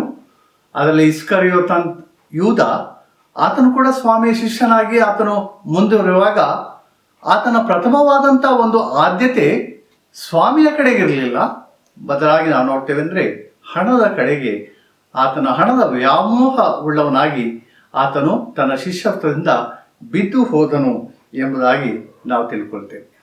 ಯೇಸು ಸ್ವಾಮಿಯ ಪುನರುತ್ಥಾನದ ನಂತರ, ಇಲ್ಲವೇ ಆತನ ದಿವಾರೋಹಣದ ನಂತರ ಶಿಷ್ಯರ ಜೀವನದ ರೀತಿ ಹೇಗಿತ್ತು ಎಂಬುದಾಗಿ ನಾವು ಗಮನಿಸುವುದಾದರೆ, ಅವರು ತಮ್ಮ ಶಿಷ್ಯತ್ವದ ಜೀವನದ ರೀತಿಯನ್ನು ನಾವು ಈಗಾಗಲೇ ತಿಳಿಸಂಥ 6 ವಿಷಯದ ತಳಹದಿಯ ಮೇಲೆ ಅವರು ತಮ್ಮ ಜೀವನದ ರೀತಿಯನ್ನು ಅಥವಾ ಶಿಷ್ಯತ್ವದ ಕುರಿತಾಗಿ ಅವರು ತಮ್ಮ ಮುಂದಿನ ಜೀವನವನ್ನು ವಿಶೇಷವಂತ ರೀತಿಯಲ್ಲಿ ಅವರು ಜೀವಿಸ್ತಾರೆ ಎಂಬುದಾಗಿ ನಾವು ತಿಳ್ಕೊಳ್ತೇವೆ. ಸ್ವಾಮಿ ನೀಡಿದಂಥ ಶಿಷ್ಯತ್ವದ ಮೌಲ್ಯಗಳನ್ನು ಅವರು ತಮ್ಮ ಜೀವನದಲ್ಲಿ ವಿಶೇಷವಾಗಿ ಅಳವಡಿಸಿಕೊಂಡು ಅವರು ತಮ್ಮ ಜೀವನವನ್ನು ಜೀವಿಸುವಾಗ ನಾವು ನೋಡ್ತೇವೆ ಅಂದರೆ ಅವರ ಜೀವನದಲ್ಲಿ ಬಹಳ ಮಹತ್ತರವಾದಂಥ ಒಂದು ಬದಲಾವಣೆಯನ್ನು ನಾವು ಕಂಡುಕೊಳ್ತೇವೆ. ಕೆಲವಾರು ವಿಚಾರಗಳನ್ನು ನಾವು ಗಮನಿಸಿದಾದರೆ ಅಲ್ಲಿ ಹೀಗೆ ನಾವು ಅಪೊಸ್ತಲರ ಕೃತ್ಯ ಮುಖ್ಯವಾಗಿ ಮತ್ತು ಮುಂದಿನ ಕೆಲವು ಪತ್ರಿಕೆಗಳನ್ನು ನಾವು ಓದಿ ಅರ್ಥ ಮಾಡೋದಾದರೆ, ಶಿಷ್ಯರ ಜೀವನದ ರೀತಿ ಹೇಗಿತ್ತು, ಯಾವ ರೀತಿಯಲ್ಲಿ ಈ ಒಂದು ಶಿಷ್ಯತ್ವದ ಬೋಧನೆಯನ್ನು ಅವರು ತಮ್ಮ ಬಾಳ್ವೆಯಲ್ಲಿ ಅನುಕರಿಸಿ ಮುಂದೆ ಸಾಗಿದರು ಎಂಬುದಾಗಿ ನಾವು ನೋಡುವಾಗ ನಾವು ಕೆಲವಾರು ವಿಚಾರಗಳನ್ನು ನಾವು ಕಂಡುಕೊಳ್ತೇವೆ. ಅಂದರೆ ಶಿಷ್ಯರ ಜೀವನದ ರೀತಿ ಮೊದಲನೇದಾಗಿ ಅದು ಒಂದು ಬದಲಾವಣೆಯನ್ನು ಹೊಂದಿದಂಥ ಶಕ್ತಿಯುತವಾದಂಥ ಒಂದು ಜೀವನವಾಗಿತ್ತು ಎಂಬುದಾಗಿ ನಾವು ನೋಡ್ತೇವೆ. ಯೇಸು ಸ್ವಾಮಿಯ ಪುನರುತ್ಥಾನಕ್ಕೆ ವಿಶೇಷವಾಗಿ ಅವರು ಹೆಚ್ಚಿನ ಒಂದು ಅವತರಣೆಯನ್ನು ಕೊಟ್ಟು ಅಲ್ಲಿ ಆತನಿಗೆ ಸಾಕ್ಷಿಯಾಗಿ ನಿಲ್ಲುವುದನ್ನು ನಾವು ನೋಡ್ತೇವೆ. ಆತನು ಜೀವ ಮರಣಗಳ ಒಡೆಯನು, ಆತನು ರಕ್ಷಕನು, ಆತನಲ್ಲಿಯೇ ಪಾಪ ವಿಮೋಚನೆ ಇದೆ ಎಂಬುದಾಗಿ ಅವರು ಘಂಟಾಘೋಷವಾಗಿ ಸಾರುವುದನ್ನು ನಾವು ಗಮನಿಸ್ತೇವೆ. ಎರಡನೇದಾಗಿ ಅವರ ಜೀವನವನ್ನು ನಾವು ನೋಡುವಾಗ ಅವರ ಜೀವನ ಮತ್ತು ಸಾಕ್ಷಿ ಇವೆರಡು ಒಂದೇ ಆಗಿತ್ತು ಎಂಬುದಾಗಿ ನಾವು ತಿಳ್ಕೊಳ್ತೇವೆ. ಅವೆರಡು ಒಂದೇ ಆಗಿತ್ತು. ಎಷ್ಟರ ಮಟ್ಟಿಗೆ ಅವರು ಸ್ವಾಮಿಗೆ ನಂಬಿಗಸ್ತರಾಗಿ ಜೀವಿಸಿದರು ಎಂಬುದಾಗಿ ನಾವು ನೋಡುವಾಗ ತಮ್ಮ ಪ್ರಾಣವನ್ನು ಕೊಡುವಷ್ಟರ ಮಟ್ಟಿಗೆ ಅವರು ಯೇಸು ಸ್ವಾಮಿಗೆ ನಂಬಿಗಸ್ತ ಶಿಷ್ಯರಾಗಿ ಅವರು ಮುಂದೆ ಸಾಗಿದರು ಎಂಬುದಾಗಿ ನಾವು ನೋಡ್ತೇವೆ. ಮುಂದಿನದಾಗಿ ಅಪೊಸ್ತಲರ ಕೃತ್ಯ 2ನೇ ಅಧ್ಯಾಯದ 42ನೇ ವಚನ ನಾವು ಓದುವಾಗ ಆದಿ ಶಿಷ್ಯರು ಯಾವ ರೀತಿಯಲ್ಲಿ ತಮ್ಮ ಕ್ರೈಸ್ತ ಅಥವಾ ಶಿಷ್ಯತ್ವದ ಜೀವನವನ್ನು ಅವರು ನಡೆಸರು ಎಂಬುದಾಗಿ ನಾವು ನೋಡುವಾಗ ಅಲ್ಲಿ ಹೀಗಿದೆ ಅಂದರೆ, ಅವರು ಅಪೊಸ್ತಲರ ಬೋಧನೆಯನ್ನು ಕೇಳುವುದರಲ್ಲಿಯೂ, ಸಹೋದರರ ನೀತಿಯಲ್ಲಿಯೂ, ರೊಟ್ಟಿ ಮುರಿಯುವುದರಲ್ಲಿಯೂ, ಪ್ರಾರ್ಥನೆಗಳಲ್ಲಿಯೂ ಅವರು ನಿರತರಾಗಿದ್ದರು. 4 ವಿಷಯದ ಕಡೆಗೆ ಅವರು ಬಹಳ ಹೆಚ್ಚಿನ ಗಮನವನ್ನು ಅಲ್ಲಿ ಕೊಟ್ಟದನ್ನು ನಾವು ಗಮನಿಸ್ತೇವೆ. 4ನೇದಾಗಿ ನಾವು ಅವರ ಜೀವನದಲ್ಲಿ ಕಂಡುಕೊಳ್ಳುವಂಥ ವಿಚಾರ ಎಂದರೆ, ಇವರು ಅನ್ಯೋನ್ಯತೆ ಅದು ಕೇವಲ ಆರಾಧನೆಗಷ್ಟೇ ಸೀಮಿತವಾಗಿರಲಿಲ್ಲ ಎಂಬುದಾಗಿ ನಾವು ನೋಡ್ತೇವೆ. ಬದಲಾಗಿ ತಮ್ಮಲ್ಲಿ ಇರುವುದನ್ನು ಅವರು ಹುದುವಾಗಿ ಹಂಚಿಕೊಳ್ಳುತ್ತಾ ಇದ್ದರು. ಹಂಚಿಕೊಳ್ಳುವಂಥ ವಿಶೇಷವಾದ ಗುಣವನ್ನು ನಾವು ಆದಿ ಕ್ರೈಸ್ತರಲ್ಲಿ ನಾವು ನೋಡ್ತೇವೆ. ಮಾತ್ರವಲ್ಲ, ಹೀಗೆ ಹೇಳ್ತೇವೆ ಅಂದರೆ, ಅವರು ದೇವರನ್ನು ಕೊಂಡಾಡುವವರು, ಉಲ್ಲಾಸದಿಂದಲೂ ಸರಳ ಹೃದಯದಿಂದಲೂ ಕೂಡಿದವರು ಆಗಿದ್ದರು ಎಂಬುದಾಗಿ. ಇನ್ನು 5ನೇದಾಗಿ ಶಿಷ್ಯರ ಜೀವನದ ರೀತಿಯನ್ನು ನಾವು ನೋಡುವಾಗ ಅಲ್ಲಿ ನಾವು ನೋಡ್ತೇವೆ, ಅವರಲ್ಲಿ ಅನೇಕರು ಬಡವರು. ಮಾತ್ರ ಆದಿ ಸಭೆಯನ್ನು ನಾವು ಗಮನಿಸುವಾಗ ಅಲ್ಲಿ ನಾವು ನೋಡ್ತೇವೆ, ಆ ಶಿಷ್ಯರು ಬಹಳ ಹಿಂಸೆಯನ್ನು ಅನುಭವಿಸುವವರಾಗಿದ್ದರು. ಹಿಂಸೆಯಲ್ಲಿಯೂ ಬಡತನದಲ್ಲಿಯೂ ಅಲ್ಲಿ ನಾವು ಹೀಗೆ ಓದ್ತೇವೆ ಅಂದರೆ, ಅವರು ಬಹಳ ಔದಾರ್ಯವುಳ್ಳವರಾಗಿದ್ದರು. ಬೇರೆಯವರ ಕಡೆಗೆ ಕಾಳಜಿ ಮಾತ್ರವಲ್ಲ, ನಾವು ನೋಡ್ತೇವೆ ಬಡವರಿಗೆ ಉದಾರವಾದಂಥ ಆರ್ಥಿಕ ಸಹಾಯವನ್ನು ನೀಡುವುದರಲ್ಲಿ ಅವರು ಮುಂದಾಗಿದ್ದರು. ತಾವೇ ಬಡವರು ಮತ್ತು ಹಿಂಸೆಯನ್ನು ತಾಳುವವರಾದರೂ ಕೂಡ ಅವರು ತಮ್ಮ ಜೀವಿತದಲ್ಲಿ ಇತರರ ಕುರಿತಾಗಿ ಕಾಳಜಿಯನ್ನು, ಚಿಂತೆಯನ್ನು ವಹಿಸುವವರಾಗಿ ಅವರು ತಮ್ಮ ಶಿಷ್ಯತ್ವದ ಜೀವನವನ್ನು ಜೀವಿಸಿದರು ಎಂಬುದಾಗಿ ನಾವು ನೋಡ್ತೇವೆ. ಮತ್ತು 6ನೇದಾಗಿ ನಾವು ನೋಡ್ತೇವೆ ಅಂದರೆ, ದೇವರಾತ್ಮನ ಬಲ, ದೇವರಾತ್ಮನ ಸಹಾಯ ಮತ್ತು ದೇವರಾತ್ಮನ ಮಾರ್ಗದರ್ಶನವನ್ನು ಹೊಂದಿದವರಾಗಿ ತಮ್ಮ ಜೀವಿತವನ್ನು ಅವರು ಜೀವಿಸುವರು ಆಗಿದ್ದರು. ಇನ್ನು ನಾವು 21ನೇ ಶತಮಾನದಲ್ಲಿ ನಾವಿದ್ದೇವೆ. ಕ್ರೈಸ್ತರು, ದೇವಜನರು, ವಿಶ್ವಾಸಿಗಳು, ಇಲ್ಲವೇ ಶಿಷ್ಯರು ಎಂಬುದಾಗಿ ನಾವು ಕರೆಸಿಕೊಳ್ಳುವಂಥ ನಾವು ಇಂದು ಯಾವ ರೀತಿಯಲ್ಲಿ ನಮ್ಮ ಕ್ರೈಸ್ತ ಜೀವಿತವನ್ನು ನಾವು ಜೀವಿಸ್ತಾ ಇದ್ದೇವೆ ಎಂಬುದನ್ನು ನಾವು ಓದಿದಂಥ ವಾಕ್ಯದ ಬೆಳಕಿನಲ್ಲಿ, ಧ್ಯಾನಿಸಿದಂಥ ವಾಕ್ಯದ ಬೆಳಕಿನಲ್ಲಿ ನಮ್ಮನ್ನು ಪರೀಕ್ಷಿಸಿಕೊಡುವಂಥದ್ದು ಅದು ಬಹಳ ಅವಶ್ಯ. ಯಾವ ರೀತಿಯ ಶಿಷ್ಯತ್ವದ ಬಾಳ್ವೆಯನ್ನು ನಾವಿಂದು ಜೀವಿಸ್ತಾ ಇದ್ದೇವೆ. ಇಂದು ಕೂಡ ಅನೇಕರು ನಂಬಿಗಸ್ತರಾದಂಥ ಆ ಶಿಷ್ಯತ್ವದ ಬಾಳ್ವೆಯನ್ನು ಮಾಡುವಂಥ ಅನೇಕ ಜನ ಭಕ್ತರಿದ್ದಾರೆ. ನಾವಿದನ್ನು ಮರಿಬಾರದು. ನಾವು ಅವರ ಬಾಳ್ವೆಗಾಗಿ ದೇವರಿಗೆ ಸ್ತೋತ್ರವನ್ನು ಸಲ್ಲಿಸುವಂಥದ್ದು, ಪ್ರಾರ್ಥನೆ ಮಾಡುವಂಥದ್ದು ಅದು ಎಷ್ಟು ಅವಶ್ಯವಾದದ್ದು ಎಂಬುದನ್ನು ನಾವು ತಿಳ್ಕೊಳ್ಬೇಕು. ಅದೇ ಸಂದರ್ಭದಲ್ಲಿ ನಮ್ಮನ್ನು ಕೂಡ ನಾವು ಪರೀಕ್ಷೆ ಮಾಡಿಕೊಳ್ಬೇಕು. ನಾವು ಯಾವ ರೀತಿಯಲ್ಲಿ ನಮ್ಮ ಕ್ರೈಸ್ತ ಜೀವಿತವನ್ನು ನಾವು ಅಥವಾ ನಮ್ಮ ಕ್ರೈಸ್ತ ಶಿಷ್ಯತ್ವದ ಜೀವಿತವನ್ನು ನಾವು ಮಾಡುತ್ತಾ ಇದ್ದೇವೆ ಎಂಬುದನ್ನು ನಾವು ವಿವೇಚಿಸಿ ತಿಳಿದುಕೊಂಡು ಮುಂದೆ ಹೋಗುವಂಥದ್ದು ಅದು ಬಹಳ ಅವಶ್ಯವಾದದ್ದು.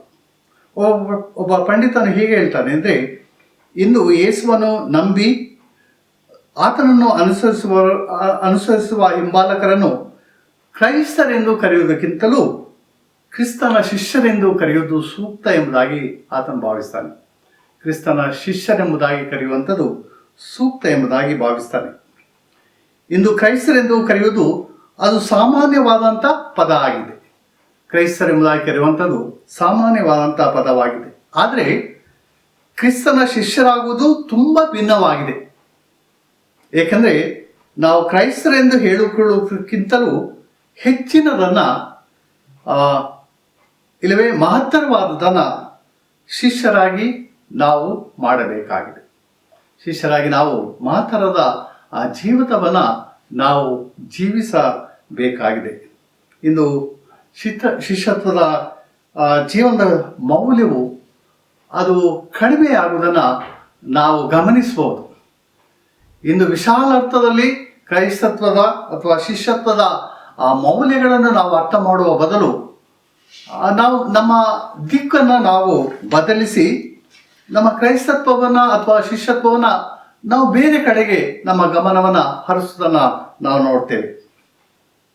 ಬೇರೆ ಕಡೆಗೆ ಗಮನ ಹರಿಸುವುದಂದರೆ ನಾವು ಕಾಣುವಂಥ ಸಂಗತಿ ಅಂದರೆ ಪಕ್ಷ ಪಂಗಡಗಳು, ಭಿನ್ನಾಭಿಪ್ರಾಯಗಳು, ಒಡಕುಗಳು, ವೈಮನಸ್ಯ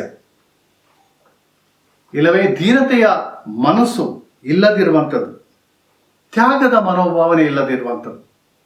ಬದಲಾಗಿ ಅದಕ್ಕೆ ವಿರುದ್ಧವಾಗಿ ಸ್ವಲಾಭವನ್ನು, ಸ್ವಚಿತ್ತವನ್ನು ನೆರವೇರಿಸುವಂಥದ್ದು, ಇದನ್ನು ನಾವು ಕಾಣ್ತೇವೆ.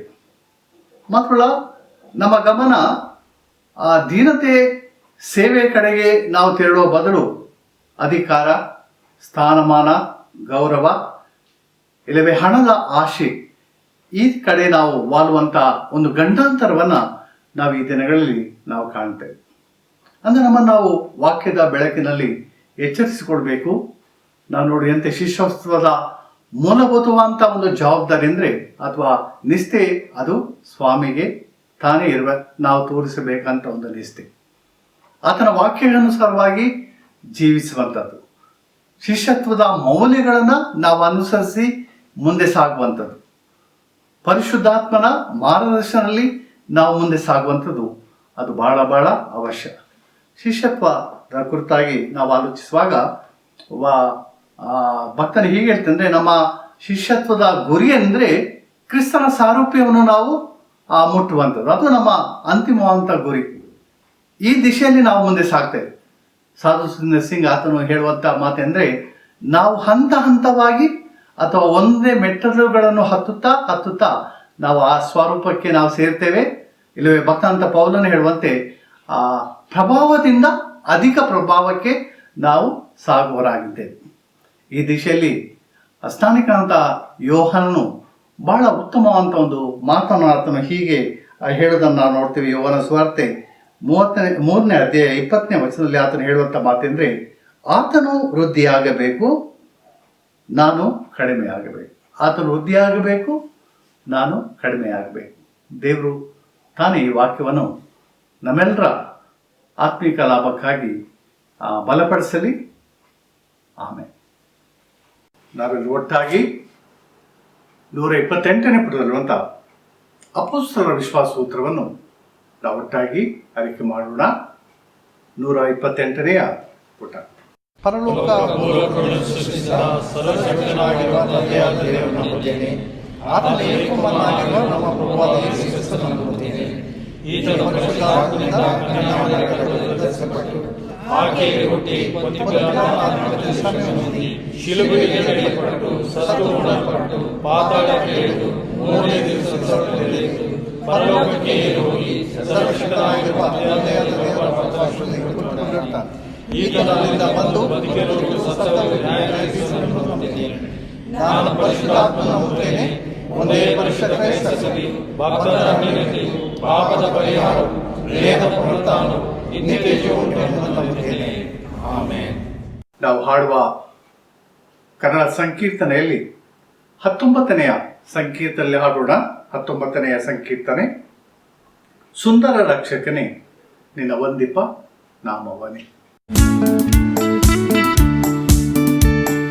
ಸುಂದರ ರಕ್ಷಕನೇ ನಿನ್ನ ವಂದಿತ ನಾಮವನೇ, ಕುಂದದೆ ಕೀರ್ತಿಸಿ ಎಂದಿಗೂ ಹಾಡುತ್ತ ಬಂದು ಭಜಿಪೆವಯ್ಯ, ಬಂದು ಭಜಿಪೆವಯ್ಯ. ಸುಂದರ ರಕ್ಷಕನೇ ನಿನ್ನ ವಂದಿತ ನಾಮವನೇ, ಕುಂದದೆ ಕೀರ್ತಿಸಿ ಎಂದಿಗೂ ಹಾಡುತ್ತ ಬಂದು ಭಜಿಪೆವಯ್ಯ, ಬಂದು ಭಜಿಪೆವಯ್ಯ. ನರರೊಡಲೈ ಪತಿಯೇ ನೀ ಪರಿಮಳ ವಾಸನೆಯೇ, ನರರೊಡಲೈ ಪತಿಯೇ ನೀ ಪರಿಮಳ ವಾಸನೆಯೇ. ಧರಣಿಯ ಭಕ್ತರ ಸ್ಮರಣೆಗೆ ಯೋಗ್ಯ ನಿರುತವು ಸದ್ಗುರುವೇ, ನಿರುತವು ಸದ್ಗುರುವೇ.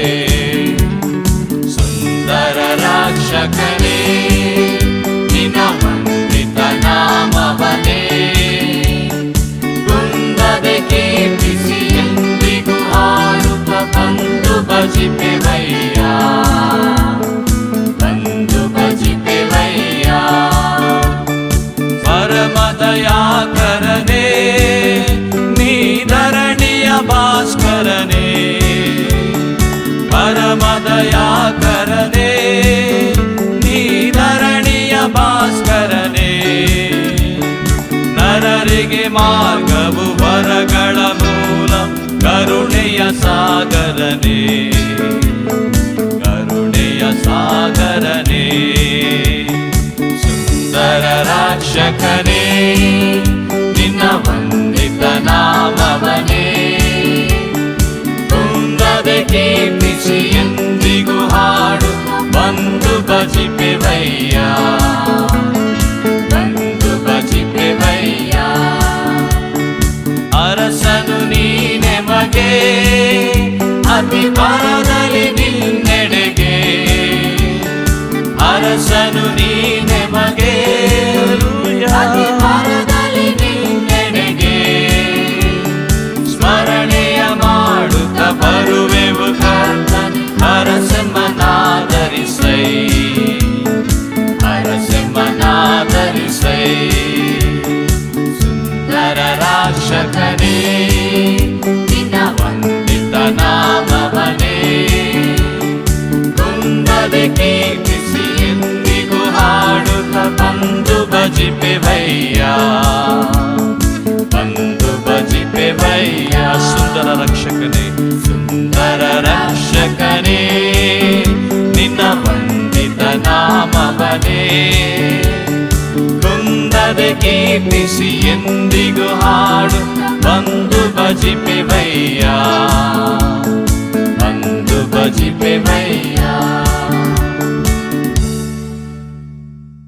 ಸಭಾ ಪ್ರಕಟಣೆಗಳನ್ನು ಸಭಾ ಕಾರ್ಯದರ್ಶಿಗಳಿಂದ ನಾವು ಕೇಳೋಣ. ಸಭೆಯವರಿಗೆ ತಿಳಿಸಬೇಕಾದ ಪ್ರಕಟಣೆಗಳು. ಈ ಸಬ್ಬತ್ ದಿನದ ಮುಂಜಾನೆಯ ಆನ್ಲೈನ್ ಆರಾಧನೆಯಲ್ಲಿ ಪಾಲು ಹೊಂದಿರುವ ಎಲ್ಲ ಸಭಾ ಸದಸ್ಯರಿಗೆ ಹಾಗೂ ವೀಕ್ಷಿಸುತ್ತಿರುವ ಇತರೆ ಸಭೆಗಳ ವಿಶ್ವಾಸಿಗಳಿಗೆ ಕ್ರಿಸ್ತನ ಪವಿತ್ರ ನಾಮದಲ್ಲಿ ವಂದಿಸಿ ಸಭಾಪಾಲಕರು ಸಭಾಪಾಲನಾ ಸಮಿತಿ ಪರವಾಗಿ ಸ್ವಾಗತಿಸುತ್ತೇವೆ. ಮುಂದಿನ ಭಾನುವಾರ ಮೊದಲನೆಯ ಆರಾಧನೆಯ ತರುವಾಯ ಕರ್ತನ ಪವಿತ್ರ ರಾತ್ರಿ ಭೋಜನ ಸಂಸ್ಕಾರದ ಆರಾಧನೆಯನ್ನು ಆನ್ಲೈನ್ನಲ್ಲಿ ನಮ್ಮ ಸಭಾಪಾಲಕರು ನಡೆಸುವರು. ಎಲ್ಲ ಪೂರ್ಣ ಸಭಾಯಿಗಳು ಸಿದ್ಧರಾಗಿ ಪಾಲು ಹೊಂದುವಂತೆ ವಿನಂತಿಸುವು. ಈ ಆರಾಧನೆಯಲ್ಲಿ ಬಡವರಿಗಾಗಿ 2ನೇ ಕಾಣಿಕೆಯನ್ನು ಮೀಸಲಿಡುವಂತೆ ವಿನಂತಿಸು. ಮುಖ್ಯವಾದ ಪ್ರಕಟಣೆ. ಆನ್ಲೈನ್ ಆರಾಧನೆಯಲ್ಲಿ ಭಾಗವಹಿಸುವ ಪ್ರತಿಯೊಬ್ಬ ಸದಸ್ಯರು ತಮ್ಮ ತಮ್ಮ ಕಾಣಿಕೆಗಳೊಡನೆ ಬಂದು ಸೇರುವಂತೆ ಹಾಗೂ ಅದನ್ನು ಆಲಯಕ್ಕೆ ತಂದೊಪ್ಪಿಸುವಂತೆ ಪ್ರೀತಿಪೂರ್ವಕವಾಗಿ ವಿನಂತಿಸು. ಮಾಸಿಕ ಸಭಾವಂತಿಕೆ, ಜನ್ಮದಿನ, ವಿವಾಹ ವಾರ್ಷಿಕ ದಿನದ ಕಾಣಿಕೆ ಹಾಗೂ ಕಟ್ಟಡ ನಿಧಿ ಕಾಣಿಕೆ ಇತ್ಯಾದಿಗಳನ್ನು ಸಭಾ ಸದಸ್ಯರು ಈ ಕೆಳಗೆ ತಿಳಿಸಿದ ಸಾಮಾನ್ಯ ಕಾಣಿಕೆ, general fund, account number 5474646709, building fund account number 5474796454, SBI ಬ್ಯಾಂಕ್ನ IFSC ಕೋಡ್ SBIN 00400017. ಇಲ್ಲಿಗೂ ಸಹ ಆನ್ಲೈನ್ ಮೂಲಕ ಸಂದಾಯ ಮಾಡುವಂತೆ ವಿನಂತಿಸು. ಹಾಗೂ ತಮ್ಮಲ್ಲಿ ಕೂಡಿಕೆಯಾದ ಕಾಣಿಕೆಯನ್ನು ನೀವು ಆಲಯದ ಬಳಿ ಬರುವಾಗ ಸಭಾ ಸೆಕ್ಸ್ಟನ್ ಜಾಯ್ರವರ ಬಳಿ ನೀಡಿ ಅವರ ಹತ್ತಿರವಿರುವ ದಾಖಲೆ ಪುಸ್ತಕದಲ್ಲಿ ದಾಖಲೆ ಮಾಡಿಸುವಂತೆ ವಿನಂತಿಸು. ಮತ್ತೊಂದು ಪ್ರಕಟಣೆ. ನಮ್ಮ ಸಭಾ ಸದಸ್ಯರು ಮಾಸಿಕ ಸಭಾವಂತಿಕೆಯನ್ನು ನೀಡುತ್ತಿರುವುದು ಸರಿಯಷ್ಟೇ, ಆದರೆ ಹಲವರು ಕಡಿಮೆಯಾಗಿ ನೀಡುತ್ತಿರುವುದು ಸಭಾಪಾಲನಾ ಸಮಿತಿಯ ಗಮನಕ್ಕೆ ಬಂದಿರುವುದು. ನೂತನ ದೇವಾಲಯ ಕಟ್ಟಡ ನಿರ್ಮಾಣ ಕಾರ್ಯವು ಪ್ರಗತಿಯಲ್ಲಿರುವುದು ಹಾಗೂ ಹಣದ ಅವಶ್ಯಕತೆ ಅತಿ ಮುಖ್ಯವಾಗಿರುವುದು. ಆದುದರಿಂದ ಜುಲೈ 1ರಿಂದ ಕ್ಲಾಸ್ ಮನಿಯನ್ನು ತಿಂಗಳಿಗೆ ಕನಿಷ್ಠ 100 ರೂಗಳಿಗೆ ಮೇಲ್ಪಟ್ಟು ಪ್ರತಿ ಕುಟುಂಬವು ಸಂದಾಯ ಮಾಡಲು ಸಮಿತಿಯು ತೀರ್ಮಾನಿಸಿದೆ. ಸಹಕರಿಸುವಂತೆ ಪ್ರೀತಿಯಿಂದ ವಿನಂತಿಸುವೆವು. ಇಂದಿನಿಂದ ಮುಂದಿನ ವಾರದಲ್ಲಿ ತಮ್ಮ ಜನ್ಮದಿನವನ್ನು ಕಾಣುವವರು Pramila Kumari, Ajay Kumar, Sujata Guru Dixit, Rishika P, Divya Nischal, Charles Masland, Geetha Rani, Charlotte Saroja, Disha Kiran, Melvin CL, Edwin Dayananda, Jayalalitha, Thomas D, Jai Kiran, Manjusha, Ashley Joseph, Srishti J, Mary ಎರ್ಗಲ್, Susan, Evelyn Nathania, Glenn Sukumar, Ryan Victor, Sundar Raj. ವಿವಾಹ ವಾರ್ಷಿಕೋತ್ಸವ ದಿನವನ್ನು ಕಾಣುವವರು ಶ್ರೀಮತಿ ಶ್ರೀ ಅನಿತಾ ಹಾಗೂ ಲಾಜರ್ ದೇವ್ ಪ್ರಸಾದ್, ಶ್ರೀಮತಿ ಶ್ರೀ ಸವಿತಾ ಹಾಗೂ ಅನಿಲ್ ಧವನ್, ಶ್ರೀಮತಿ ಶ್ರೀ ಮೇರಿ ಜೆ ಹಾಗೂ ಜೇಕಬ್ ಎಸ್, ಶ್ರೀಮತಿ ಶ್ರೀ ಮೇರಿ ಸಹನಾ ಹಾಗೂ ಸಂಜಯ್ ಕುಮಾರ್, ಶ್ರೀಮತಿ ಶ್ರೀ ಸ್ಮಿತಾ ಹಾಗೂ ಸುಮಂತ್ ರಾಜ್ ಎನ್, ಶ್ರೀಮತಿ ಶ್ರೀ ಮಾನಸ ಹಾಗೂ ಆಮೋಸ್ ಶರ್ವಿನ್ ಶಡ್ರಾಕ್, ಶ್ರೀಮತಿ ಶ್ರೀ ಆಲಿಸ್ ಹಾಗೂ ಸುಂದರ್ ರಾಜ್. ಕೆಲವು ಪ್ರಕಟಣೆಗಳು. ಸಭಿಕರಲ್ಲಿ ವಿನಂತಿಸಿಕೊಳ್ಳುವುದೇನೆಂದರೆ, ಆನ್ಲೈನ್ನಲ್ಲಿ ನಡೆಸಲ್ಪಡುವಂಥ ಈ ಆರಾಧನೆಯಲ್ಲಿ ನೀವು ಕುಟುಂಬವಾಗಿ ಬಂದು ಸೇರುವಾಗ ನೀವು ಕಾಣಿಕೆಗಳ ಸಮೇತ ಕಾಣಿಕೆಗಳೊಂದಿಗೆ ನೀವು ಈ ಆರಾಧನೆಯಲ್ಲಿ ಭಾಗವಹಿಸುವಂತೆ ನಾನು ನಿಮ್ಮನ್ನು ಪ್ರೀತಿಪೂರ್ವಕವಾಗಿ ಕೇಳಿಕೊಳ್ತೇನೆ. ಮತ್ತು ನೀವು ಸಂಗ್ರಹ ಮಾಡಿದಂಥ ಆರಾಧನೆಯಲ್ಲಿ ಹೂಡಿಕೆಯಾದಂಥ ಕಾಣಿಕೆಯನ್ನು ನೀವು ಸಂಗ್ರಹಿಸಿ ನೀವು ಆಲಯದ ಕಡೆಗೆ ಬರುವಾಗ ಅಲ್ಲಿ ಇರುವಂಥ ಸಭಾ ಸೆಕ್ಸ್ಟನ್ ಆತನ ಕೈಯಲ್ಲಿ ಕೊಟ್ಟು ದಾಖಲಾತಿ ಪುಸ್ತಕದಲ್ಲಿ ದಾಖಲೆ ಮಾಡುವಂತೆ ನಿಮ್ಮನ್ನು ಪ್ರೀತಿಪೂರ್ವಕವಾಗಿ ನಾನು ಕೇಳಿಕೊಳ್ತೇನೆ. ಈಗಾಗಲೇ ಸಭಾ ಕಾರ್ಯದರ್ಶಿಗಳು ಪ್ರಕಟಿಸಿದಂತೆ ಮುಂದಿನ ತಿಂಗಳಿಂದ ಸಭಾವಂತಿಕೆ ಇಲ್ಲವೇ ಕ್ಲಾಸ್ ಮನಿ ಅದನ್ನು ಕನಿಷ್ಠ ರೂಪಾಯಿ 100ರಿಂದ ಹೆಚ್ಚು ನೀವು ಎಷ್ಟು ಬೇಕಾದರೂ ಕೊಡ್ಬೋದು. ಕನಿಷ್ಠ ಪಕ್ಷ 100 ರೂಪಾಯಿಯಿಂದ ನೀವು ಪ್ರಾರಂಭಿಸುವಂತೆ ನಾನು ನಿಮ್ಮನ್ನು ಪ್ರೀತಿಪೂರ್ವಕವಾಗಿ ಕೇಳಿಕೊಳ್ತೇನೆ. ಮತ್ತು ನಿಮ್ಮ ಸಹಕಾರ, ಪ್ರೋತ್ಸಾಹ ಮತ್ತು ಆಲಯದ ಅಭಿವೃದ್ಧಿಗಾಗಿ ನೀವು ಕೊಡುವಂಥ ಚಂದ ಹಣ ಅದು ಭಾಳ ವಿಶೇಷವಾದದ್ದು. ಅದನ್ನು ನೀವು ಪ್ರೀತಿಪೂರ್ವಕವಾಗಿ ಸಲ್ಲಿಸ್ತೀರಿ ಎಂಬುದಾಗಿ ನಾನು ನಂಬುತ್ತೇನೆ. ಕರ್ತನಲ್ಲಿ ಪ್ರಿಯರೇ, ಜುಲೈ ತಿಂಗಳ ಪ್ರಥಮ ಭಾನುವಾರದಂದು ನಾವು ಆನ್ಲೈನ್ ಮೂಲಕವಾಗಿ ಕರ್ತನ ಪವಿತ್ರ ರಾತ್ರಿ ಭೋಜನದ ಸಂಸ್ಕಾರದ ಆರಾಧನೆಯನ್ನು ನಾವು ಆಚರಿಸಲಿಕ್ಕಿದ್ದೇವೆ. ನೀವೆಲ್ಲರೂ ಕೂಡ ಈ ಕರ್ತನ ಪವಿತ್ರ ರಾತ್ರಿ ಭೋಜನದ ಆರಾಧನೆಯಲ್ಲಿ ಪ್ರಾರ್ಥನಾ ಪೂರ್ವಕವಾಗಿಯೂ ಸಿದ್ಧತೆಯೊಂದಿಗೂ ನೀವೆಲ್ಲ ಭಾಗವಹಿಸುವಂತೆ ನಾನು ನಿಮ್ಮನ್ನು ಪ್ರೀತಿಪೂರ್ವಕವಾಗಿ ನಾನು ಕೇಳಿಕೊಳ್ತೇನೆ. ನೀವು ಕರ್ತನ ಪವಿತ್ರ ರಾತ್ರಿ ಭೋಜನ ಸಂಸ್ಕಾರವನ್ನು ಆಚರಿಸುವಾಗ ಇದರ ಸಿದ್ಧತೆಯ ಕಾರ್ಯವಾಗಿ ನೀವು ಕೆಲವು ವಿಚಾರಗಳನ್ನು ಗಮನದಲ್ಲಿಟ್ಟುಕೊಳ್ಬೇಕು ಮತ್ತು ಸಿದ್ಧರಾಗುವಂತೆ ನಾನು ನಿಮ್ಮನ್ನು ಕೇಳ್ಕೊಳ್ತೇನೆ. ಒಂದು ಟೇಬಲ್, ಅದರ ಮೇಲೆ ಬಿಳಿಯ ಬಟ್ಟೆ, ಸಾಧ್ಯವಾದಲ್ಲಿ ಒಂದು ಕ್ರಾಸ್, 2 ಮೇಣದ ಬತ್ತಿಗಳು, ಬೈಬಲ್, ಸಂಗೀತ, ಆರಾಧನಾ ಕ್ರಮ.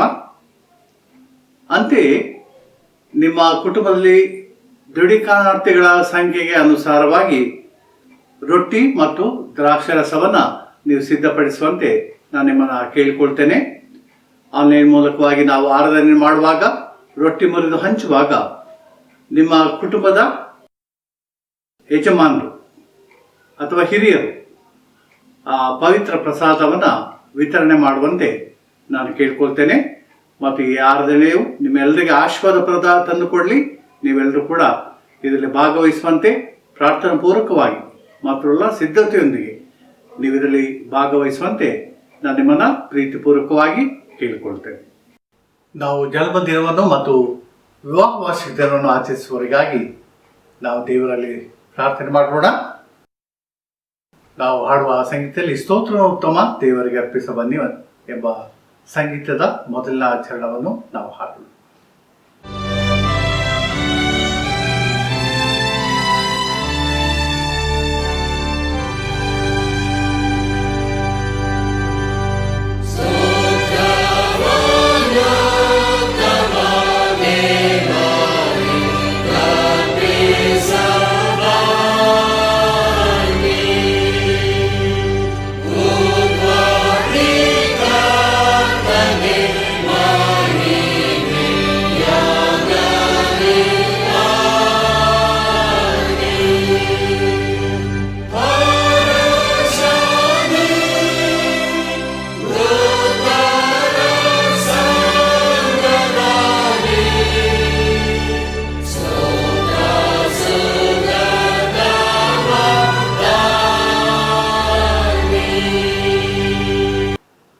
ಪ್ರಾರ್ಥನೆ ಮಾಡೋಣ. ನಮ್ಮನ್ನು ಬಹಳವಾಗಿ ಪ್ರೀತಿಸುವ ನಮ್ಮ ಪರಲೋಕದ ತಂದೆಯಾದ ದೇವರೇ, ಈ ಉದಯ ಕಾಲದಲ್ಲಿ ನಾವು ನಿನ್ನನ್ನು ಹಾಡಿ ಹರಿಸುವಂತೆ ಆರಾಧಿಸುವಂತೆ ನೀನು ನಮಗೆ ಕೊಟ್ಟಂತ ಈ ಅವಕಾಶಕ್ಕಾಗಿ ನಾವು ನಿನಗೆ ಸ್ತೋತ್ರವನ್ನು ಸಲ್ಲಿಸ್ತೇವೆ. ನಾವು ನಿನ್ನ ದಿವ್ಯ ಸನ್ನಿಧಾನದಲ್ಲಿ ಆರಾಧಿಸುವಾಗ ನೀನು ನಮ್ಮ ಒಬ್ಬೊಬ್ಬರ ಬಾಳ್ವೆಯಲ್ಲಿ ಮಾಡಿದಂಥ ಎಲ್ಲ ಮಹೋಪಕಾರಗಳನ್ನು ನಾವು ಸ್ಮರಿಸಿಕೊಡುತ್ತಾ ನಿನಗೆ ಸ್ತೋತ್ರವನ್ನು ನಾವು ಸಲ್ಲಿಸುವರಾಗಿದ್ದೇವೆ. ನಾವು ಯೋಚಿಸಕ್ಕಿಂತಲೂ ಹೆಚ್ಚಿನದನ್ನು ನಮ್ಮ ಒಬ್ಬೊಬ್ಬರ ಬಾಳ್ವೆಯಲ್ಲಿ ನೀನು ಮಾಡಿದಂಥ ಕರ್ತನಾಗಿದ್ದಿ. ಇದಕ್ಕಾಗಿ ನಾವು ನಿನಗೆ ಸ್ತೋತ್ರವನ್ನು ಸಲ್ಲಿಸ್ತೇವೆ. ನಮ್ಮೆಲ್ಲರ ಬಗ್ಗೆ ನಿನಗೆ ಚಿಂತೆಯೂ ಕಾಳಜಿಯೂ ಇದೆ. ನಿಮ್ಮನ್ನು ನನ್ನ ಅಂಗೈಯಲ್ಲಿ ಚಿತ್ರಿಸಿಕೊಂಡಿದ್ದೇನೆ ಎಂಬುದಾಗಿ ಹೇಳಿದ್ದಿ. ಅಷ್ಟರ ಮಟ್ಟಿಗಿನ ಪರಿಪಾಲನೆಯನ್ನು ಗಮನವನ್ನು ನೀನು ನಮ್ಮ ಒಬ್ಬೊಬ್ಬರ ಮೇಲೆ ನೀನು ಹರಿಸೋದಕ್ಕಾಗಿ ನಾವು ನಿನಗೆ ಸ್ತೋತ್ರ ಸಲ್ಲಿಸ್ತೇವೆ. ಈ ಸಮಯದಲ್ಲಿ ವಿಶೇಷವಾಗಿ ತಮ್ಮ ಜನ್ಮದಿನವನ್ನು ಆಚರಿಸುವವರಿಗಾಗಿ ನಾವು ಪ್ರಾರ್ಥಿಸ್ತೇವೆ. ಇವರ ಬಾಳ್ವೆಗಾಗಿ ನಾವು ನಿನಗೆ ಸ್ತೋತ್ರ ಸಲ್ಲಿಸ್ತೇವೆ. ನಿನ್ನ ದಿವ್ಯ ಆಶೀರ್ವಾದದಿಂದ ನೀವರನ್ನು ಆಶ್ವಸಿಸಿ ಅವರ ಬಾಳಿಗೆ ಬೇಕಂತ ಎಲ್ಲ ಕೃಪಾ ವರಗಳನ್ನು, ಆರೋಗ್ಯ ಸೌಖ್ಯವನ್ನು, ಅವರೆಲ್ಲ ವಿದ್ಯಾಭ್ಯಾಸಗಳಲ್ಲಿ, ಕೆಲಸ ಕಾರ್ಯಗಳಲ್ಲಿ ನಿನ್ನ ದಿವ್ಯ ಹಸ್ತಪಾಲನೆಯನ್ನು ಒದಗಿಸಿಕೊಟ್ಟು ನಡೆಸ್ತಾ ಬಂದಿದೆ. ಇದಕ್ಕಾಗಿ ನಾವು ನಿನಗೆ ಸ್ತೋತ್ರ ಸಲ್ಲಿಸ್ತೇವೆ. ಕರ್ತನೆ, ಇವರ ಬಾಳ್ವೆಯಲ್ಲಿ ನೀನು ಮಹತ್ತರವಾದಂಥ ಉದ್ದೇಶವನ್ನು ಇಟ್ಟಂಥ ಕರ್ತನಾಗಿದೆಯಲ್ಲ, ಇದಕ್ಕಾಗಿ ನಾವು ನಿನಗೆ ಸ್ತೋತ್ರ ಸಲ್ಲಿಸ್ತೇವೆ. ಇವರು ನಿನ್ನನ್ನು ಪ್ರೀತಿಸುವರಾಗಿ, ನಿನ್ನ ದಿವ್ಯ ಚಿತ್ತಾನುಸಾರವಾಗಿ ಜೀವಿಸುವರಾಗಿ, ನಿನ್ನ ವಾಕ್ಯವನ್ನು ಧ್ಯಾನಿಸುತ್ತಾ ನಿನ್ನ ದಿವ್ಯ ಚಿತ್ತವನ್ನು ತಮ್ಮ ಬಾಳ್ವೆಗೆ ಏನೆಂಬುದಾಗಿ ತಿಳಿದುಕೊಂಡವರಾಗಿ ಫಲಭರಿತವಾದಂಥ ಕ್ರೈಸ್ತ ಜೀವಿತವನ್ನು ಮಾಡುವಂತೆ ನೀವನ್ನ ಆಶ್ವಾಸ. ನೀನವರ ಜೊತೆಗಾರನಾಗಿದ್ದುಕೊಂಡು ಹೊಸ ವರ್ಷಕ್ಕೆ ಇವರು ಕಾಲಿರಿಸುವಲ್ಲಿ ಹೊಸ ಬಲದಿಂದ, ಹೊಸ ನಿರೀಕ್ಷೆಯಿಂದ, ಹೊಸ ಆಶೀರ್ವಾದಗಳೊಂದಿಗೆ ಇವರು ಮುಂದೆ ಸಾಗುವಂತೆ ನಿನ್ನ ಕೃಪೆ ಕೊಡು ಎಂಬುದಾಗಿ ನಾವು ಪ್ರಾರ್ಥಿಸ್ತೇವೆ. ವಿವಾಹ ವಾರ್ಷಿಕ ದಿನವನ್ನು ಆಚರಿಸುವವರನ್ನು ನಾವು ನಿನ್ನ ಕೃಪೆಗಳ ಕೈಲಿಗೆ ಒಪ್ಪಿಸ್ತೇವೆ. ಕುಟುಂಬದ ಜೀವನವನ್ನು ಆಶ್ವಾಸಿಸಂತ ಕರ್ತನ್ ನೀನು. ಆದಿಯಿಂದಲೇ ಕುಟುಂಬದ ಜೀವನವನ್ನು ನೀನು ಆಶ್ವಾಸಿಸಿ. ನಮ್ಮ ಪ್ರಭುವಂತ ಯೇಸು ಸ್ವಾಮಿ ತಾನೇ ಆತನು ಈ ಲೋಕದಲ್ಲಿದ್ದಾಗ ಖಾನಾ ಊರಿನ ಮದುವೆಗೆ ಹೋಗಿ ಆ ಕುಟುಂಬದ ಎಲ್ಲ ಕೊರತೆಯನ್ನು ನೀಗಿಸಿ ಅಲ್ಲಿನ ಆತನ ತನ್ನ ಮಹಿಮೆಯನ್ನು ತೋರ್ಪಡಿಸಿದಂತೆ ಈ ಕುಟುಂಬಗಳಲ್ಲಿ ಕೂಡ ನನ್ನ ದಿವ್ಯ ಆಶೀರ್ವಾದವನ್ನು ನೀನು ಒದಗಿಸಿಕೊಟ್ಟು ಈ ಕುಟುಂಬಗಳ ಎಲ್ಲ ಕೊರತೆಗಳನ್ನು ನೀನು ನೀಗಿಸಿ ನಿನ್ನ ಮಾರ್ಗದರ್ಶನವನ್ನು, ನಿನ್ನ ಸಹಾಯದ ಹಸ್ತವನ್ನು ನೀನು ಅವರ ಬಾಳ್ವೆಗೆ ಒದಗಿಸಿಕೊಟ್ಟು ನಡೆಸು. ಇವರು ಪರಸ್ಪರ ಪ್ರೀತಿ, ಸಹಕಾರ, ಅನ್ಯೋನ್ಯತೆಯಲ್ಲಿ ಜೀವಿಸುವಂತೆಯೂ ಮಾತ್ರವಲ್ಲ ತಮ್ಮ ಕುಟುಂಬದ ಜವಾಬ್ದಾರಿಕೆಯನ್ನು ಯೋಗ್ಯ ರೀತಿಯಲ್ಲಿ ನಿರ್ವಹಿಸುವಂತೆಯೂ ನೀ ಅವರನ್ನು ಆಶ್ವಾಸು. ಮಕ್ಕಳ ಪಾಲನೆ ಪೋಷಣೆಗಳಲ್ಲಿ ಅಂತೆಯೇ ಅವರೆಲ್ಲ ಕೆಲಸ ಕಾರ್ಯಗಳಲ್ಲಿ ನಿನ್ನ ದಿವ್ಯ ಆಶೀರ್ವಾದವನ್ನು ಒದಗಿಸಿಕೊಟ್ಟು ಅವರ ಏಳಿಗೆಯನ್ನು ಹೊಂದುವಂಥ ಕೃಪೆಯನ್ನು ನೀನು ದಯಪಾಲಿಸಿಕೊಟ್ಟು ನಡೆಸು. ನೀನು ಕೊಟ್ಟಂತೆಲ್ಲ ಆಶೀರ್ವಾದಗಳನ್ನು ಅವರು ತಕ್ಕ ರೀತಿಯಲ್ಲಿ ಸ್ಮರಿಸಿಕೊಂಡವರಾಗಿ ನಿನಗೆ ಸ್ತುತಿಯನ್ನು ಸ್ತೋತ್ರವನ್ನು ಯಾವಾಗಲೂ ಸಲ್ಲಿಸುತ್ತಾ ಜೀವಿಸುವಂತೆ ನೀವನ್ನ ಆಶ್ವಾಸ. ಇವರೆಲ್ಲರನ್ನೂ ನಾವು ನಿನ್ನ ಕೃಪೆಗಳ ಕೈಲಿಗೆ ಒಪ್ಪಿಸಿಕೊಡುತ್ತೇವೆ. ನಿನ್ನ ದಿವ್ಯ ಆಶೀರ್ವಾದದಿಂದ ತುಂಬಿಸಿ ಬಲಪಡಿಸಿ ನಿನ್ನ ಮಹಿಮೆಗೋಸ್ಕರವಾಗಿ ನೀನು ಉಪಯೋಗಿಸಿಕೊ. ಯೇಸುವಿನಲ್ಲಿ ನಾವು ಬೇಡುತ್ತೇವೆ ತಂದೆ, ಆಮೇಲೆ. ನಾವು ನಮ್ಮ ಕಾಣಿಕೆಗಳನ್ನು ಸಮರ್ಪಿಸುವಾಗ 162ನೆಯ ಸಂಗೀತದಲ್ಲಿ ನಾವು ಹಾಡೋಣ. 162ನೆಯ ಸಂಗೀತದಲ್ಲಿ ಎಲ್ಲ ಒಳ್ಳೆಯ ದಾನಗಳ ಮೂಲಕರ್ತ ದೇವರೇ. ಈ ಸಂಗೀತವನ್ನು ಹಾಡುವಾಗ ನಾವು ನಮ್ಮ ಕಾಣಿಕೆಯನ್ನು ದೇವರಿಗೆ ಸಮರ್ಪಣೆ ಮಾಡೋಣ. Yeah.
ನಾವು ನಮ್ಮ ಕಾಣಿಕೆಗಳನ್ನು ಪ್ರಾರ್ಥನೆಯ ಮೂಲಕವಾಗಿ ದೇವರಿಗೆ ಸಮರ್ಪಿಸೋಣ.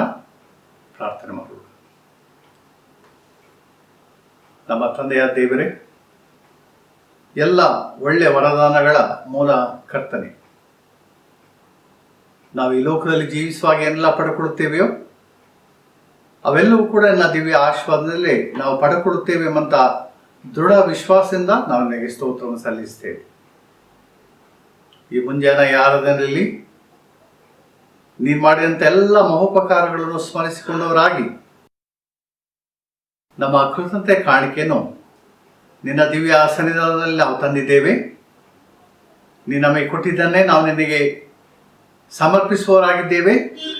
ಕರ್ತನಿನ್ನು ಹೆಚ್ಚಿನದನ್ನು ನಾವು ನಿನಗೆ ಸಮರ್ಪಿಸುವಂತೆ ನೀನು ನಮ್ಮನ್ನು ಆಶೀರ್ವದಿಸಿ ಅಂತ ನಾವು ಪ್ರಾರ್ಥಿಸ್ತೇವೆ. ಈ ಕಾಣಿಕೆಯು ನಿನಗೆ ಮೆಚ್ಚುಗೆ ಅಂತ ಯಜ್ಞವಾಗಿರಲಿ ಎಂಬುದನ್ನು ಪ್ರಾರ್ಥಿಸ್ತೇವೆ. ನಿನ್ನ ರಾಜ್ಯದ ಅಭಿವೃದ್ಧಿಗಾಗಿ, ಜನರ ಏಳಿಗೆಗೋಸ್ಕರವಾಗಿ ನೀನು ಇದನ್ನು ಉಪಯೋಗಿಸುವ ಎಂಬುದಾಗಿ ನಾವು ಪ್ರಾರ್ಥಿಸ್ತೇವೆ. ಈ ಸಂದರ್ಭದಲ್ಲಿ ವಿಶೇಷವಾಗಿ ನಮ್ಮ ಸಭೆಯೆಲ್ಲ ಕುಟುಂಬಗಳಿಗಾಗಿ ನಾವು ಪ್ರಾರ್ಥಿಸ್ತೇವೆ. ಈ ದಿನಗಳಲ್ಲಿ ನಾವು ಕುಟುಂಬಗಳಲ್ಲಿ ಸೇರಿ ಆರಾಧಿಸುವಂಥ ಕೃಪೆಯನ್ನು ನಮ್ಮ ಬಾಳ್ವೆ ಕೊಟ್ಟಿದ್ದಿ. ಲೋಕದ ಪರಿಸ್ಥಿತಿ ಅದು ವಿಭಿನ್ನವಾಗಿರುವಲ್ಲಿ ನಿನ್ನ ದಿವ್ಯ ಆಶೀರ್ವಾದವನ್ನು ನಿನ್ನ ರೆಕ್ಕೆ ಮರೆಯಲ್ಲಿ ನಮ್ಮನ್ನು ಇಟ್ಟು ಪರಿಪಾಲಿಸುವಂಥ ರೀತಿ ಅದೆಷ್ಟು ವಿಶೇಷವಾದದ್ದು. ಕರ್ತನ ನಮ್ಮೆಲ್ಲ ಆಲಯಗಳು ತಿರುಗಿ ಪ್ರಾರಂಭವಾಗುವಂಥ ಕೃಪಾ ಆಶೀರ್ವಾದವನ್ನು ನೀನು ದಯಪಾಲಿಸಿಕೊಟ್ಟು ನಡೆಸು. ನಾವು ನಿನ್ನ ಆಲಯದಲ್ಲಿ ನಿನ್ನನ್ನು ಹಾಡಿ ಆರಿಸುವಂಥ ಕೃಪೆಯನ್ನು ನೀನು ನಮಗೆ ದಯಪಾಲಿಸು. ನಮ್ಮ ಸುತ್ತಮುತ್ತ ಮಾತ್ರ ಇಡೀ ಪ್ರಪಂಚವು ಎದುರಿಸುವಂಥ ಈ ಕರೋನಾ ವೈರಸ್ನ ಸಮಸ್ಯೆಯಿಂದ ಕರ್ತನ ಇಡೀ ಲೋಕವನ್ನು ನೀನು ವಿಮುಕ್ತಿಗೊಳಿಸಿ ಅಂತ ನಾವು ಪ್ರಾರ್ಥಿಸ್ತೇವೆ. ಅನೇಕರು, ಸಾವಿರಾರು ಜನರು ತಮ್ಮ ಪ್ರಾಣಗಳನ್ನು ಕಳೆದುಕೊಂಡಿದ್ದಾರೆ. ಅನೇಕ ಜನರು ನಿರಾಶೆಯಲ್ಲಿಯೂ ದುಃಖದಲ್ಲಿಯೂ ಇನ್ನು ಭವಿಷ್ಯತ್ತಿನ ಚಿಂತೆಯಲ್ಲೂ ಇರುವಾಗ ನಿನ್ನ ದಿವ್ಯ ಸಹಾಯದ ಹಸ್ತವನ್ನು, ಆದರಣೆಯನ್ನು, ಬಲವನ್ನು ಅಂಥವರಿಗೆ ನಿಂದ ದಯಪಾಲಿಸಿಕೊಟ್ಟು ನಡೆಸು. ಇನ್ನು ಅನೇಕರು ಕೆಲಸ ಕಾರ್ಯಗಳನ್ನು, ಮನೆ ಮಾರುಗಳನ್ನು ಕಳೆದುಕೊಂಡು ಆಹಾರವಿಲ್ಲದೆ ಕಷ್ಟಪಡುವವರನ್ನು ಕೂಡ ನಾವು ಸ್ಮರಿಸಿಕೊಡ್ತೇವೆ. ಇನ್ನು ರೋಗದಲ್ಲಿ ತತ್ತರಿಸುವಂಥ ಎಲ್ಲ ಜನರಿಗಾಗಿ ನಾವು ಪ್ರಾರ್ಥಿಸ್ತೇವೆ. ನೀನವರ ಸಹಾಯಕನಾಗಿರು. ಅವರಿಗೆ ಬೇಕಂತ ಆರೋಗ್ಯವನ್ನು ನೀನು ದಯಪಾಲಿಸಿಕೊಟ್ಟು ನಡೆಸಿ ಅಂತ ನಾವು ಪ್ರಾರ್ಥಿಸ್ತೇವೆ. ಅವರ ಮಧ್ಯದಲ್ಲಿ ಸೇವೆ ಮಾಡುವಂಥ ಎಲ್ಲ ಡಾಕ್ಟರ್ಸ್, ನರ್ಸಸ್ಗಳನ್ನು, ಇಡೀ ಸಿಬ್ಬಂದಿ ವರ್ಗದವರನ್ನು ನೀನು ಆಶ್ವಾಸು. ನಾವೆಲ್ಲ ಸರ್ಕಾರಗಳು ಇದಕ್ಕೆ ಬೇಕಂತ ಸಿದ್ಧತೆಯನ್ನು ಮಾಡುವಲ್ಲಿ, ಪ್ರಯತ್ನ ಮಾಡುವಲ್ಲಿ, ಪರಿಹಾರದ ಕಾರ್ಯವನ್ನು ಮಾಡುವಲ್ಲಿ ನಿನ್ನ ದಿವ್ಯ ಆಶೀರ್ವಾದವನ್ನು ಅವರಿಗೆ ನೀನು ಅನುಗ್ರಹಿಸಿಕೊಡಿ ಎಂದು ನಾವು ಪ್ರಾರ್ಥಿಸ್ತೇವೆ. ವಿಶೇಷವಾಗಿ ಕರ್ತನೆ, ನಮ್ಮ ಗಡಿಯಲ್ಲಿರುವಂಥ ಎಲ್ಲ ನಮ್ಮ ಯೋಧರಿಗಾಗಿ ನಾವು ಪ್ರತ್ಯೇಕವಾಗಿ ನಾವು ಪ್ರಾರ್ಥನೆ ಮಾಡುತ್ತೇವೆ. ಯುದ್ಧ ಭೀತಿಯಿಂದ ತತ್ತರಿಸುವಂಥ ಈ ಸಂದರ್ಭದಲ್ಲಿ ನಾವು ನಿನ್ನ ದಿವ್ಯ ಆಶೀರ್ವಾದವನ್ನು ಬೇಡುತ್ತೇವೆ. ಎರಡು ದೇಶಗಳು ತಮ್ಮೆಲ್ಲ ಸಮಸ್ಯೆಗಳನ್ನು ಯೋಗ್ಯ ರೀತಿಯಲ್ಲಿ ಪರಿಹರಿಸಿಕೊಳ್ಳುವಂಥ ಕೃಪೆ ಕೊಡು. ಶಾಂತಿಯು, ಸಮಾಧಾನವು ನಮ್ಮ ದೇಶಗಳಲ್ಲಿ ನೆಲೆಸುವಂಥ ಕೃಪೆಯನ್ನು ನೀನು ದಯಪಾಲಿಸಿಕೊಡು ಎಂದು ನಾನು ಪ್ರಾರ್ಥಿಸ್ತೇವೆ. ಇದಕ್ಕಾಗಿ ಪ್ರಯತ್ನಿಸುವವರೆಲ್ಲರ ಪ್ರಯತ್ನವನ್ನು ನೀನು ಆಶ್ವಾಸು. ಎಲ್ಲ ಯೋಧರ ಕುಟುಂಬಗಳಿಗಾಗಿ ನಾವು ಪ್ರಾರ್ಥಿಸ್ತೇವೆ. ಅವರಿಗೆ ಬೇಕಂತ ಆದರಣೆಯನ್ನು, ಧೈರ್ಯವನ್ನು, ಬಲವನ್ನು ನೀನು ಅನುಗ್ರಹಿಸಿಕೊಟ್ಟು ನಡೆಸಿ ಎಂದು ನಾವು ಪ್ರಾರ್ಥಿಸ್ತೇವೆ. ಈ ಸಂದರ್ಭದಲ್ಲಿ ನಮ್ಮೆಲ್ಲ ಸಭೆಗಳಿಗಾಗಿ ನಾವು ಪ್ರಾರ್ಥಿಸ್ತೇವೆ. ಸಭೆಯಲ್ಲಿ ಪ್ರೀತಿಯು, ಅನ್ಯೋನ್ಯತೆಯು, ಪರಸ್ಪರ ಸ್ನೇಹ ಭಾವವು ಸಮೃದ್ಧಿಯಾಗಿ ನೆಲೆಗೊಳ್ಳುವಂಥ ಕೃಪೆಯನ್ನು ನೀನು ದಯಪಾಲಿಸಿಕೊಟ್ಟು ನಡೆಸು. ಆ ಮೂಲಕವಾಗಿ ಕರ್ತನೆ, ನಾವೆಲ್ಲರೂ ನೀನಿಟ್ಟಂಥ ಸ್ಥಿತಿಯಲ್ಲಿ ನಿನ್ನನ್ನು ಆಶ್ರಯಿಸಿಕೊಂಡವರಾಗಿ, ನಿನ್ನ ಪ್ರೀತಿ ಮಾಡುವರಾಗಿ, ನಿನ್ನ ದಿವ್ಯ ಚಿತ್ತಾನುಸಾರವಾಗಿ ಯಾವುದು ಯೋಗ್ಯವೋ ಮಾನ್ಯವೋ ಆಗಿದೆಯೋ ಅದನ್ನೇ ಮಾಡುವಂತೆ ನಮ್ಮೆಲ್ಲರನ್ನು ನೀನು ಬಲಪಡಿಸಿ ಎಂಬುದಾಗಿ ಯೇಸುವಿನ ದಿವ್ಯನಾಮದಲ್ಲಿ ನಾವು ಬೇಡುತ್ತೇವೆ ತಂದೆಯೇ, ಆಮೆನ್. ನಾವು ಹಾಡುವ ಕನ್ನಡ ಸಂಗೀತದಲ್ಲಿ 240ನೇ ಸಂಗೀತದಲ್ಲಿ ಹಾಡೋಣ. 240 ನಡೆಸೆನ್ನ ಯೇಸು ಕರ್ತ ಲೋಕರಣ್ಯ ಯಾತ್ರೆಯುಳು.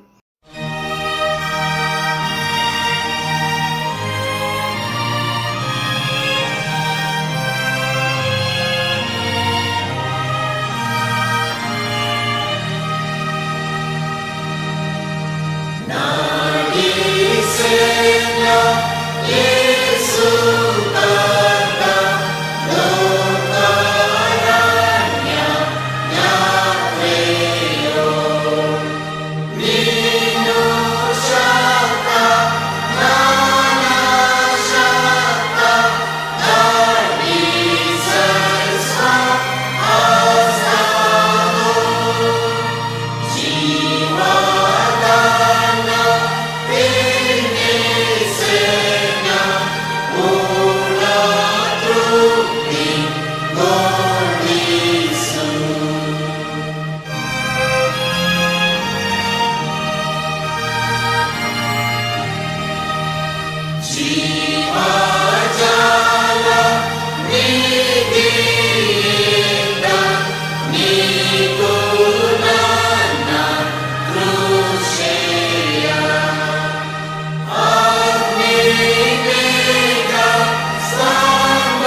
ನಾವೆಲ್ಲ ಒಟ್ಟಾಗಿ ಕರ್ತನ ಪ್ರಾರ್ಥನೆಯನ್ನು ಆರೈಕೆ ಮಾಡೋಣ. ಪರಲೋಕದಲ್ಲಿರುವ ನಮ್ಮ ತಂದೆ, ನಿನ್ನ ನಾಮವು ಪರಿಶುದ್ಧವಾಗಿ ಎಣಿಸಲ್ಪಡಲಿ, ನಿನ್ನ ರಾಜ್ಯವು ಬರಲಿ, ನಿನ್ನ ಚಿತ್ತವನ್ನು ಪ್ರಕಾರ ಪರಲೋಕದಲ್ಲಿ ನೆರವೇರಲಿ. ನಮ್ಮ ಅನ್ನದ ಆಹಾರವನ್ನು ದಯಪಾಲಿಸು, ನಮಗೆ ತಪ್ಪಾದ ಪಾಪಗಳನ್ನು ಕ್ಷಮಿಸು, ನಮ್ಮನ್ನು ಶೋಧನೆಗೆ ಸೇರಿಸಿ ಕೇಡಿನಿಂದ ತಪ್ಪಿಸು. ರಾಜ್ಯವು ಬಲವು ಮಹಿಮೆಯು ಸದಾಕಾಲದಲ್ಲಿ ಸ್ವಾಮಿ. ಆಮೆನ್. ಕರ್ತನ ಆಶೀರ್ವಾದವನ್ನು ವಿಶ್ವಾಸದೊಡನೆ ಹೊಂದಿಕೊಳ್ಳಿರಿ. ಶಿಷ್ಯರನ್ನಾಗುವುದಕ್ಕಾಗಿ ಕರೆದ ನಂಬಿಗಸ್ತನಾದಂಥ ದೇವರು ತಾನೇ ನಿಮ್ಮನ್ನು ಪವಿತ್ರ ಮಾಡಲಿ. ನಮ್ಮ ರಕ್ಷಣಾದ ಯೇಸು ಕ್ರಿಸ್ತನು ನಿಮ್ಮನ್ನು ತನ್ನ ಕೃಪೆಯಿಂದ ಆವರಿಸಲಿ. ಪರಿಶುದ್ಧಾತ್ಮನು ತಾನೇ ನಿಮ್ಮನ್ನು ಬಲಪಡಿಸಿ ತನ್ನ ಮಹಿಮೆಗೋಸ್ಕರವಾಗಿ ನಿಮ್ಮನ್ನು ಉಪಯೋಗಿಸಲಿ. ಆಮೆನ್.